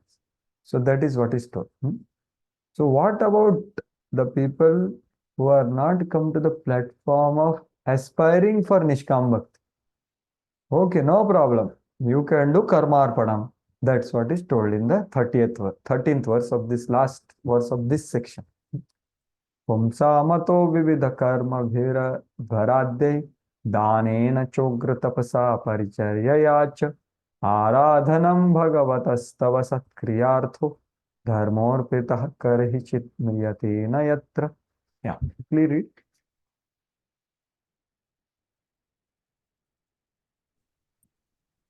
Translation. But the pious activities of the people, such as performance of Vedic ritual, charity, austere penances, and transcendental service performed with a view to worship you, satisfy you by offering you the fruitive results are also beneficial. Such act of religion never go in vain. Yeah. So, as I told, that Prabhupada is telling absolute devotional service does not always appeal to people with pompous nature, right? They want to do some external activities, or sacrifices and all. Okay, you can do that, no problem. But offer the fruits to Krishna. So that's what is this verse. Yat karoshi yadashnashi yajjosi dadasya. So this is the next level of aspiring for pure devotional service. Whatever you do, whatever you eat, whatever you give charity, give it to me, Krishna says. That's what he said. And that's why gradually they come to the platform of Nishkam Bhakti. Anything done on account of the Lord is a permanent asset, accumulates in the form of unseen piety for gradual promotion to the unalloyed devotional service of the Lord. So this is what the process to attain there. So everything is told, you see, how Brahmaji is so amazing that he is telling right from what to do with having material desires and what happens at the pure state. Everything in between. Right? That's all. So any pious act done for account of Supreme Lord is also recommended here for those who are not pure devotees. So when we say not pure devotees means those who have not developed pure faith. So they are aspiring pure devotees. When one aspires pure devotional service, then afterwards he becomes practitioner of pure devotional service at Nishtha and then perfected pure devotee. So that's how Prabhupada uses. Now the next four verses are other five verses are telling he is offering obeisances to different forms of manifestation. After thoroughly establishing Siddhanta of supremacy of personal form and the supremacy of pure devotional service and its attainment, now he is offering obeisances. So we'll go a little quickly here. If some important points are there, we'll discuss. So first, he offers obeisances to two forms, impersonal Brahman and personal aspect. So now he is offering obeisances. Okay, having spoke. So Shashvatswarupamah saiva nipita bheda mohaya bodha dishanaya namah parasmai vishwadbhavasthitilayeshu nimitta leela rasayate nama idah chakrumeshwaraya. Yeah, please. Let me offer my obeisances unto the Supreme Transcendence, who is eternally distinguished by his internal potency. His indistinguishable, impersonal feature is realized by intelligence of for self-realization. I offer my obeisances unto him, who by his pastimes enjoys the creation, maintenance, and dissolution of the cosmic manifestation. Yeah. So these two forms, the first two lines are for impersonal Brahman. Nipita Bheda means there is no difference of there is living entity and Lord, no, that kind of differentiation, which is attained by proper intelligence, Bodha Dishanaya. I offer that obeisances to Brahma, that impersonal Brahman. Okay. So Nipita Bheda Moha. So there is what is the constitution of Brahman means there is only existence. There is no individuality and there is no dvandva there. There is sajatiya bhed, there is no bhed there. No? Seer and seen, worshipper, worshipped, everything is just existence. So he is offering obeisances from a distance to Brahman. Okay, fine. That is your effulgence only. I offer my respects. But the second two lines are telling about the Lord. So I offer obeisances to such Lord who creates, maintains, and destroys. And he plays. So Leela Rasaya. So Vishwanath Chakravarti and Prabhupada take this point and explain about not just the Sushti Leela, but the Ras Leela. Right? So like that. So you can read on your own. So here it is told. The next verse is now he is sharing, okay, I offer my obeisances to impersonal and personal, but I surrender to the personal form. And he announces the greatness of Lord's highest mercy by giving his highest abode to people who are like animals by Namabhas. So the glory of holy name, the form of the holy name is being glorified here. And he is declaring the highest mercy of personal form, you see. What is the question of Brahman? You see, the personal form is so merciful. How? Let us see. Very beautiful verse. Yasyavatara guna karma vidambanani namani yesu vigame vivasha grananti tenaika janma shamalam sahasaiva hitva sanyantyapavritamritam tamajam prapadde. Yeah, please.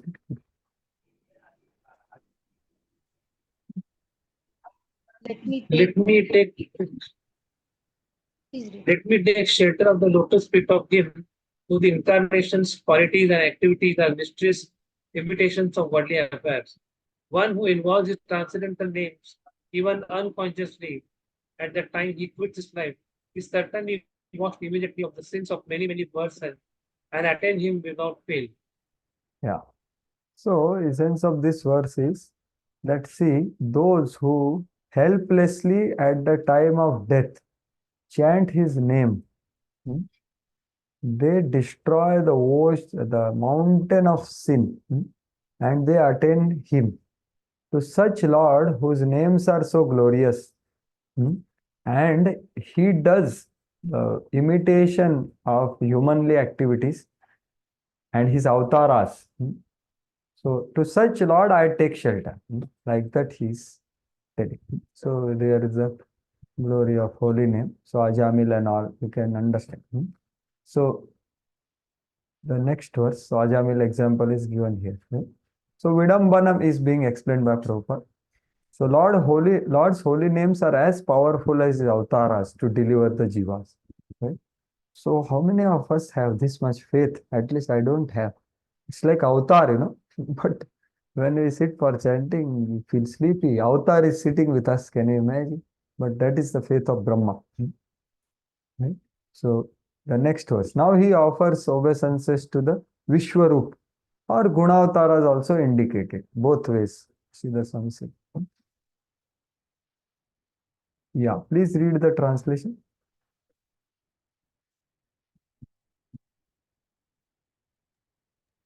Your Lordship. Okay, read. Your Lordship is the prime root of the tree of the planetary system. This tree has grown by first penetrating the material nature in the three trunks, as me, Shiva, and you, the Almighty, for creation, maintenance, and dissolution. And we three have grown with many branches. Therefore, I offer my obeisances unto the tree of the cosmic manifestation. Yeah, so basically he's offering obeisances to Bhuvanadhruma. Tasmai namo bhagavate Bhuvanadhruma. Bhitva tripat vivruddha. So tripat means these three, Brahma, Vishnu, Mahesh. This is the tree of material world. Vishnu is the maintainer, Brahma is creator. And there are so many branches, like 15th chapter Bhagavad Gita explains that reflected tree of material world. So Prabhupada explains that in the purport and says that, see, the root of both trees is Krishna only. The reflected tree as well as the original tree. So that goes to show the spiritual world is the original and the material world is the reflection. And this Bhuvanadhruma also means the universal form as well, right? Because that's the planets. So that's what Prabhupada explains. So Tripat means three lokas, or Tripat means this Vishnu, Brahma and Shiva. So pantheism, how we are monotheist, we are not pantheist, but our is multi-leveled monotheism, because we know the root is one, but there are branches and there is connection to the root. So it's a monotheism. So Prabhupada said the foolish pantheists have no clear idea, but Brahmaji is telling here, clear idea, root is you only, root is one. Yeah, like that. And then this I already told, 15th chapter, right?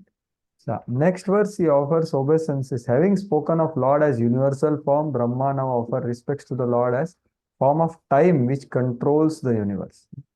Destroys the people who don't heed Archana method. So he tells about Archana Vidhi also, but he tells about time also, right? So yeah, please read the translation. People in general all engage in foolish acts, not in the really beneficial activities enunciated directly by you for their guidance. As long as their tendency for foolish work remains powerful, all their plans in the struggle for existence will be cut to pieces. I therefore offer my obeisances unto him who acts as eternal time. Yeah. So he say, Loka vikarma nirata kushale apramatta. Kushale means right activities, they are inattentive. But they are vikarma mein lage hue, nirat hai. So what they don't pay heed to your path. Karmanya ayam twadudite bhavad archanesya. They don't follow the pancharatrik vidhi which you have personally spoken to Narada Muni. So because of that, they continue in this world. Jivitasha. Yes, they cannot give up this desire and they continue. And their plans are destroyed, like that Prabhupada said, the struggle for existence, all their plans will be cut into pieces because they don't pay heed to Pancharatrik Vidhi, which is so simple, like that. So that's what Prabhupada also says, Archana regulations. The goal is to reach Vishnu. Then, yeah, now we will go for that. So the next verse describes the limits of the strength of time. Even I also fear time, he saying. Time affects those who are other than devotees. Time quickly kills the aspiration of life of non-devotees, like previous verse. Now he is saying, I also fear time. Yasmat bibhemi ham api dviparardhadhishnyam madhyasita sakala loka namaskritam yat tepe tapo bahusavo samana tasmai namo bhagavate dhimakhaya tubhyam. So please read translation 18th verse, or actually it's rotating, maybe I can read. Your Lordship, I offer my respectful obeisances unto you, who are indefatigable time and the enjoyer of all sacrifices. Although I am situated in abode which will continue to exist for time duration of 2 parardhas, although I am the leader of all other planets in the universe, and although I have undergone many years of penance for self-realization, still I offer my respects to you. So he is also expressing that person like me also is having fear of time, although my lifespan is very big, great service, etc. So therefore it is incumbent upon all others who are far below standard of Brahma to do as he did and offer respects as matter of duty. At least that much we should do, Prabhupada is saying. So here, this is very important thing which Vishwanath Chakravarti Thakur mentions. So yeah, please read this part.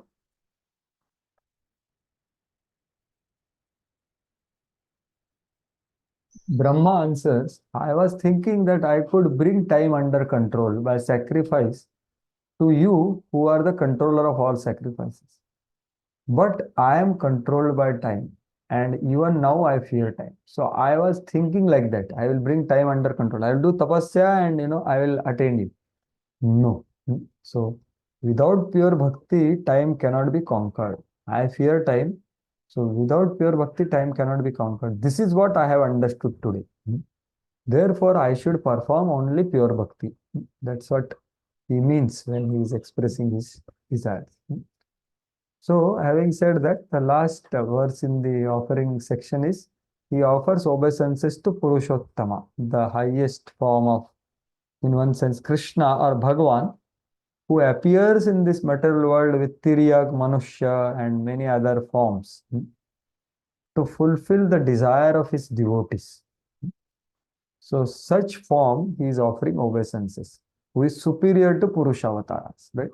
So this is how the highest thing is coming at the end. Tiryang Manushya Vibhudash Divayonishu Atme Chayatmakrita Setu Paripsayaya Reme Nirasta Vishayopya Avaruddha Dehas Tasmai Namo Bhagavate Purushottamaya. Yeah, please read the translation. O my Lord, by your own will, you appear in the various species of living entities, among animals lower than human beings, as well as among the demigods, to perform your transcendental pastimes. You are not affected by material contamination. You come just to fulfill the obligations of your own principles of religion. And therefore, O Supreme Personality, I offer my obeisances unto you for my manifesting such different forms. Yeah, thank you. So here, Purushottamaya. So who is Purushottam? Is Krishna only, right? So here, there are hidden meanings of this. Atmakrita setu paripsayaya. So one thing is yada yada hi dharmasya glanir bharata. That is there, but that is external reason of Lord's appearance. The real reason is paritranaya sadhunam. But what is meaning of that paritranaya sadhunam? Is to deliver the distress of those who are in separation from Krishna. So that is the purpose Lord personally comes as Krishna. Or he comes to reciprocate with the devotees. And he accepts eatables from them, like patram, pushpam, phalam, toyam. He only said in Bhagavad Gita, I eat. So he comes to eat actually, like that. And with sometimes he avaruddha deha, means he has, although he is unlimited, but he manifests limit in his body. Appears restricted for pastimes like Damodar Lila, like that. So there are two meanings. Your own principles of religion. One is the external dharma of maintaining material world, which actually Bhagwan has nothing to do. Paramatma does that. Whereas own principles means his exchange of love with his pure devotees. Right? So that is what is. So Prabhupada also says that in a very short way. Such manifestations of Lord are transcendental forms of Lord are accepted by him mostly to enliven his devotees. So enliven is not just, you understand, all his incarnations are manifested wherever there is need to deliver his devotees and maintain his own principle. So that's how in this verse that Krishna is indicated as highest. So like that. So now the last four verses are very, very important. So where what he is doing is Brahma offers respects to the form which he sees in front of him. Okay, they are after these two verses. So now having offered obeisances to Brahman, then Bhagwan, then holy name, then time, and then Purushottama. Now he is offering obeisances to what he is seeing, that is Garbhodakshaya Vishnu. So 20th verse. Yeah, please read the translation. My lord, you accept the pleasure of sleeping in the water of devastation where there are violent waves, and you enjoy pleasure on the bed of snakes, showing the happiness of your sleep to intelligent persons. At that time, all the universal planets are stationed within your abdomen. Yeah, so here he is telling that Lord is showing happiness of your sleep to intelligent people. Like this, in this world, people enjoy in water sleeping with that. So he is also showing that. But his sleep is yoga nidra. So Prabhupada in purport quotes this frog philosophy, right? All of us have heard of frog. He can never understand the activities of Lord and his abode. So he can enjoy his transcendental happiness regardless of material consideration. So, and then next, oh my Lord, ocean of mercy, wake up, wake up. I am your servant, should perform Mangal Arti for you. Like that. So he is telling, please open the eyes. Yeah, please read the translation. O object of my worship, I am born from the house of your lotus navel for the purpose of creating the universe by your mercy. All these planets of the universe were stationed within your transcendental abdomen while you were enjoying sleep. Now your sleep have ended, having ended, your eyes are open like blossoming lotuses in the morning. Yeah. Yoga Nidra Avasana Vikasita Naline Kshanaya. So Prabhupada says that Brahmaji is teaching us that how to begin Archana by doing Mangalarti. 4 o'clock. Archana regulation from 4 to 10, that he says. So impersonalist cannot accept this Lord is sleeping in Yoga Nidra and all. How can Lord sleep? Then it's material only. So they can never understand. They always think oppositely, Prabhupada. So their impersonalists always think backwards. So they can never understand these pastimes of Lord. like that. So like we have seva of sleeping, the making Lord sleep, right? So they can never understand like that. But they keep on doing naiti naiti. Now this next four verses are very important, which are his requests. Right? Having offered praise to Lord, Brahma now makes a request in four verses. So see, this is the traditional Shishtachar, that whenever you go in front of Lord, first you glorify him, glorify the process of devotion, glorify his greatness and everything. And then you express your request. So that's what first verse he is telling, award me introspective wisdom, award me vision, or that is in called pradnya, which he is telling in the text 22nd. सोऽयं समस्तजगतां सुहृदेक आत्मा सत्त्वेन यन्मृडयते भगवान् भगेन तेनैव मे दृशमनुस्पृशताद्याहं स्रक्ष्यामि पूर्वममिदं प्रणतो प्रियासौ. Yeah, please read the translation.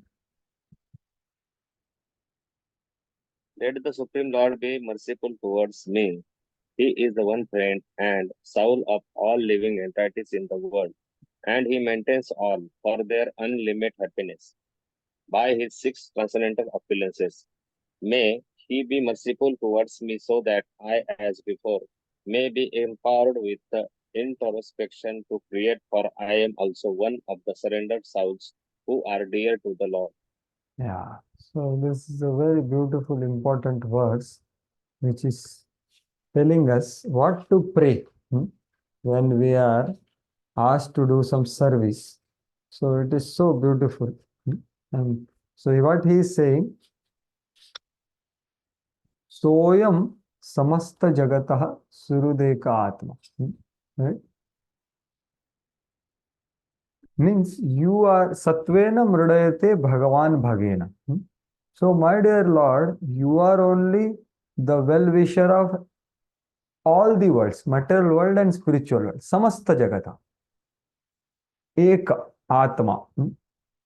Okay, so how you give happiness in material world by satvena, by maintaining in sattva guna, you give happiness in the material world. Satvena yan mrudayate bhagavan bhagena. So you see, mrudayate means give pleasure to the residents of material world and spiritual world. Samasta jagata.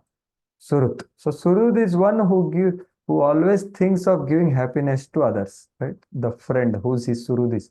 So Lord is that Surut. So he gives happiness in the material world by maintaining sattva guna to these people. And in spiritual world, he gives happiness by his six opulences. So Mrudayate means gives happiness as well as protection. So, hey Bhagwan, you do this, samasta jagatam. Both worlds you give them happiness. Right? So, what is your request then? Tenaiva me drisham anusprishadatataha. So, same you award to me, my Lord. What? Drisham. Drisham means introspective intelligence, or power of Prabhupada translating as power of introspection, and I have added wisdom or pradnya or introspective knowledge. So basically, vision, proper vision of your world. Please award me. Let him give. Let him, so that I engaged in the activity of creation as I did previously. Sakshami purvaran idam. Pranato priyosam. My dear Lord, I am surrendering to you, and you are one who are dear to the surrendered soul. Pranata priyoso, and I am surrendering to you. So this is my first request, that please give me the vision, because in the course of creation, I also have to create so many sages. So I have to also have this quality of satvena to create marichi, etc. And I also want bhagena, the power of pure devotional service, so that I can create Narada Muni, etc. Because I have to create all that, right? So please give me that. So that is what is. So give me proper vision or proper wisdom or power of introspection by which I can do this creation. Because there are so many kinds of living entities which are going to come. So please do that. And other words, other meaning is the Lord maintains the mixed devotees by sattvena, by maintaining them here in the material world, by reciprocating with them like demigods. But Lord maintains his pure devotees by bhagena, by his transcendental opulences. So that's what Prabhupada also says. So Lord Brahma prayed for his mercy so that he might be able to create universal affairs as he did before. Only by Lord's causeless mercy he can create both material and spiritual personalities like Marichi and Narada. So Marichi is, Narada is a pure devotee and Marichi is a sage. So that Sattva Guna is required to create that, and Narada is pure devotion. So like that. So this is what I already told. So this is a very, very important prayer actually. Because what we sing in Guru Puja, please Chakshu Dan Diloje. So this Chakshu is being requested. Give me proper vision. So wisdom means not just learnedness. Wisdom means one has proper judgment and perception apart from being learned. So wisdom is different than knowledge, right? So wisdom is a proper perception, proper vision. So that's what we sing. Chakshu Dan. Please give me the charity of Divya Chakshu. So that's what he is asking. Because more we see properly, then everything else follows. So that's what is to be asked for. And that's what Lord also says in 4.35 after saying Tadvidhi Pranipat. The next verse is asking for vision. Drakshasi Atmano Te Yathamai. So after Pranipat Pariprashna Seva, what you will receive, Arjuna, is the right vision of this world and all living entities. So that's why this Prajna is what we should be aspiring for. Otherwise, the knowledge of brain and knowledge of heart. So one of the lectures, my Guru Maharaj was saying that if we have propensity to find faults in others, or I would say, he said that, but process faults in others, then our knowledge has not sunk in heart. It is just in the brain only. Right? So that's what it is. So Prajna, that's why Vaishnava vision is very high. So just read this and then we'll pause here. It's already 4:45. Please read this very beautiful vision of a Vaishnava, Prabhupada says. Please read this part. What is a Vaishnava vision? Vaishnava vision, as servants of the Supreme Lord, all living entities are one, but a Vaishnava, because of his natural humility, addresses every other living entity as Prabhu. A Vaishnava sees other servants to be so advanced that he has so much to learn from them. Thus, he accepts all other devotees of the Lord as Prabhu's master. Although everyone is servant of the Lord, one Vaishnava servant, because of humility, sees another servant as his master. Understanding of the master begins from understanding of the spiritual master. Yeah. So, okay, Prabhu, it's already 4:47. So please forgive me. We have to complete certain syllabus. So I thought of, but 3 verses are still remaining in this section. So we'll pause here for today, and tomorrow we'll go complete 3 verses and the next section of this chapter. So now officially we end. So if anyone can happily proceed for their responsibilities and services. And sorry for a little bit extending for 5-10 minutes. Hare Krishna. Nirantara Srimad Bhagavatam ki jai. Srila Prabhupada.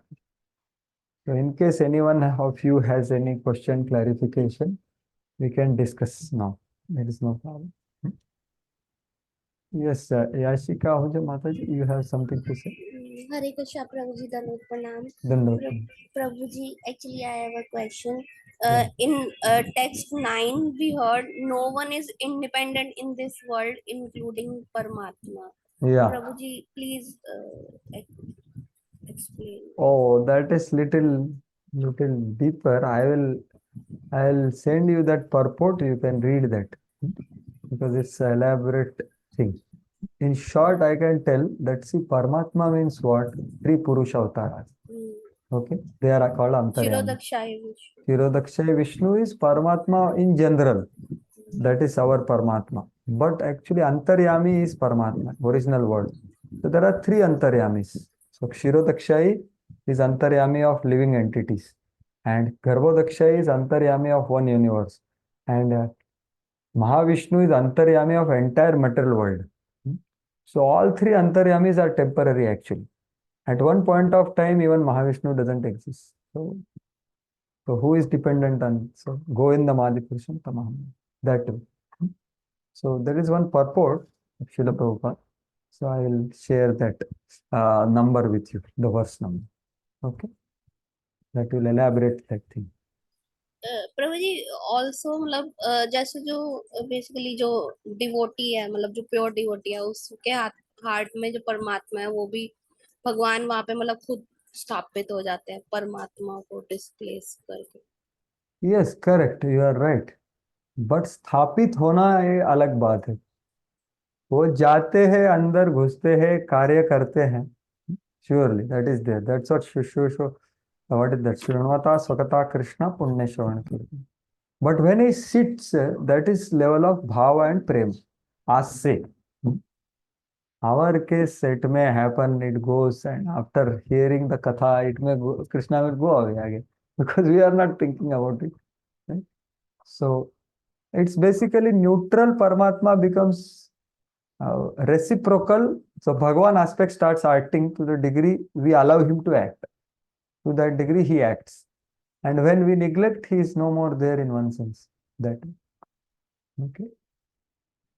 Yes, anyone else has any comment, question, clarification, or anything they want to share about what we discussed? Right?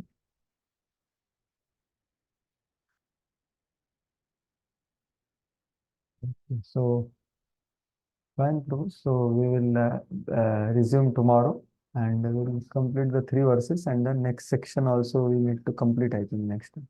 So, let us see how it goes. Krishna.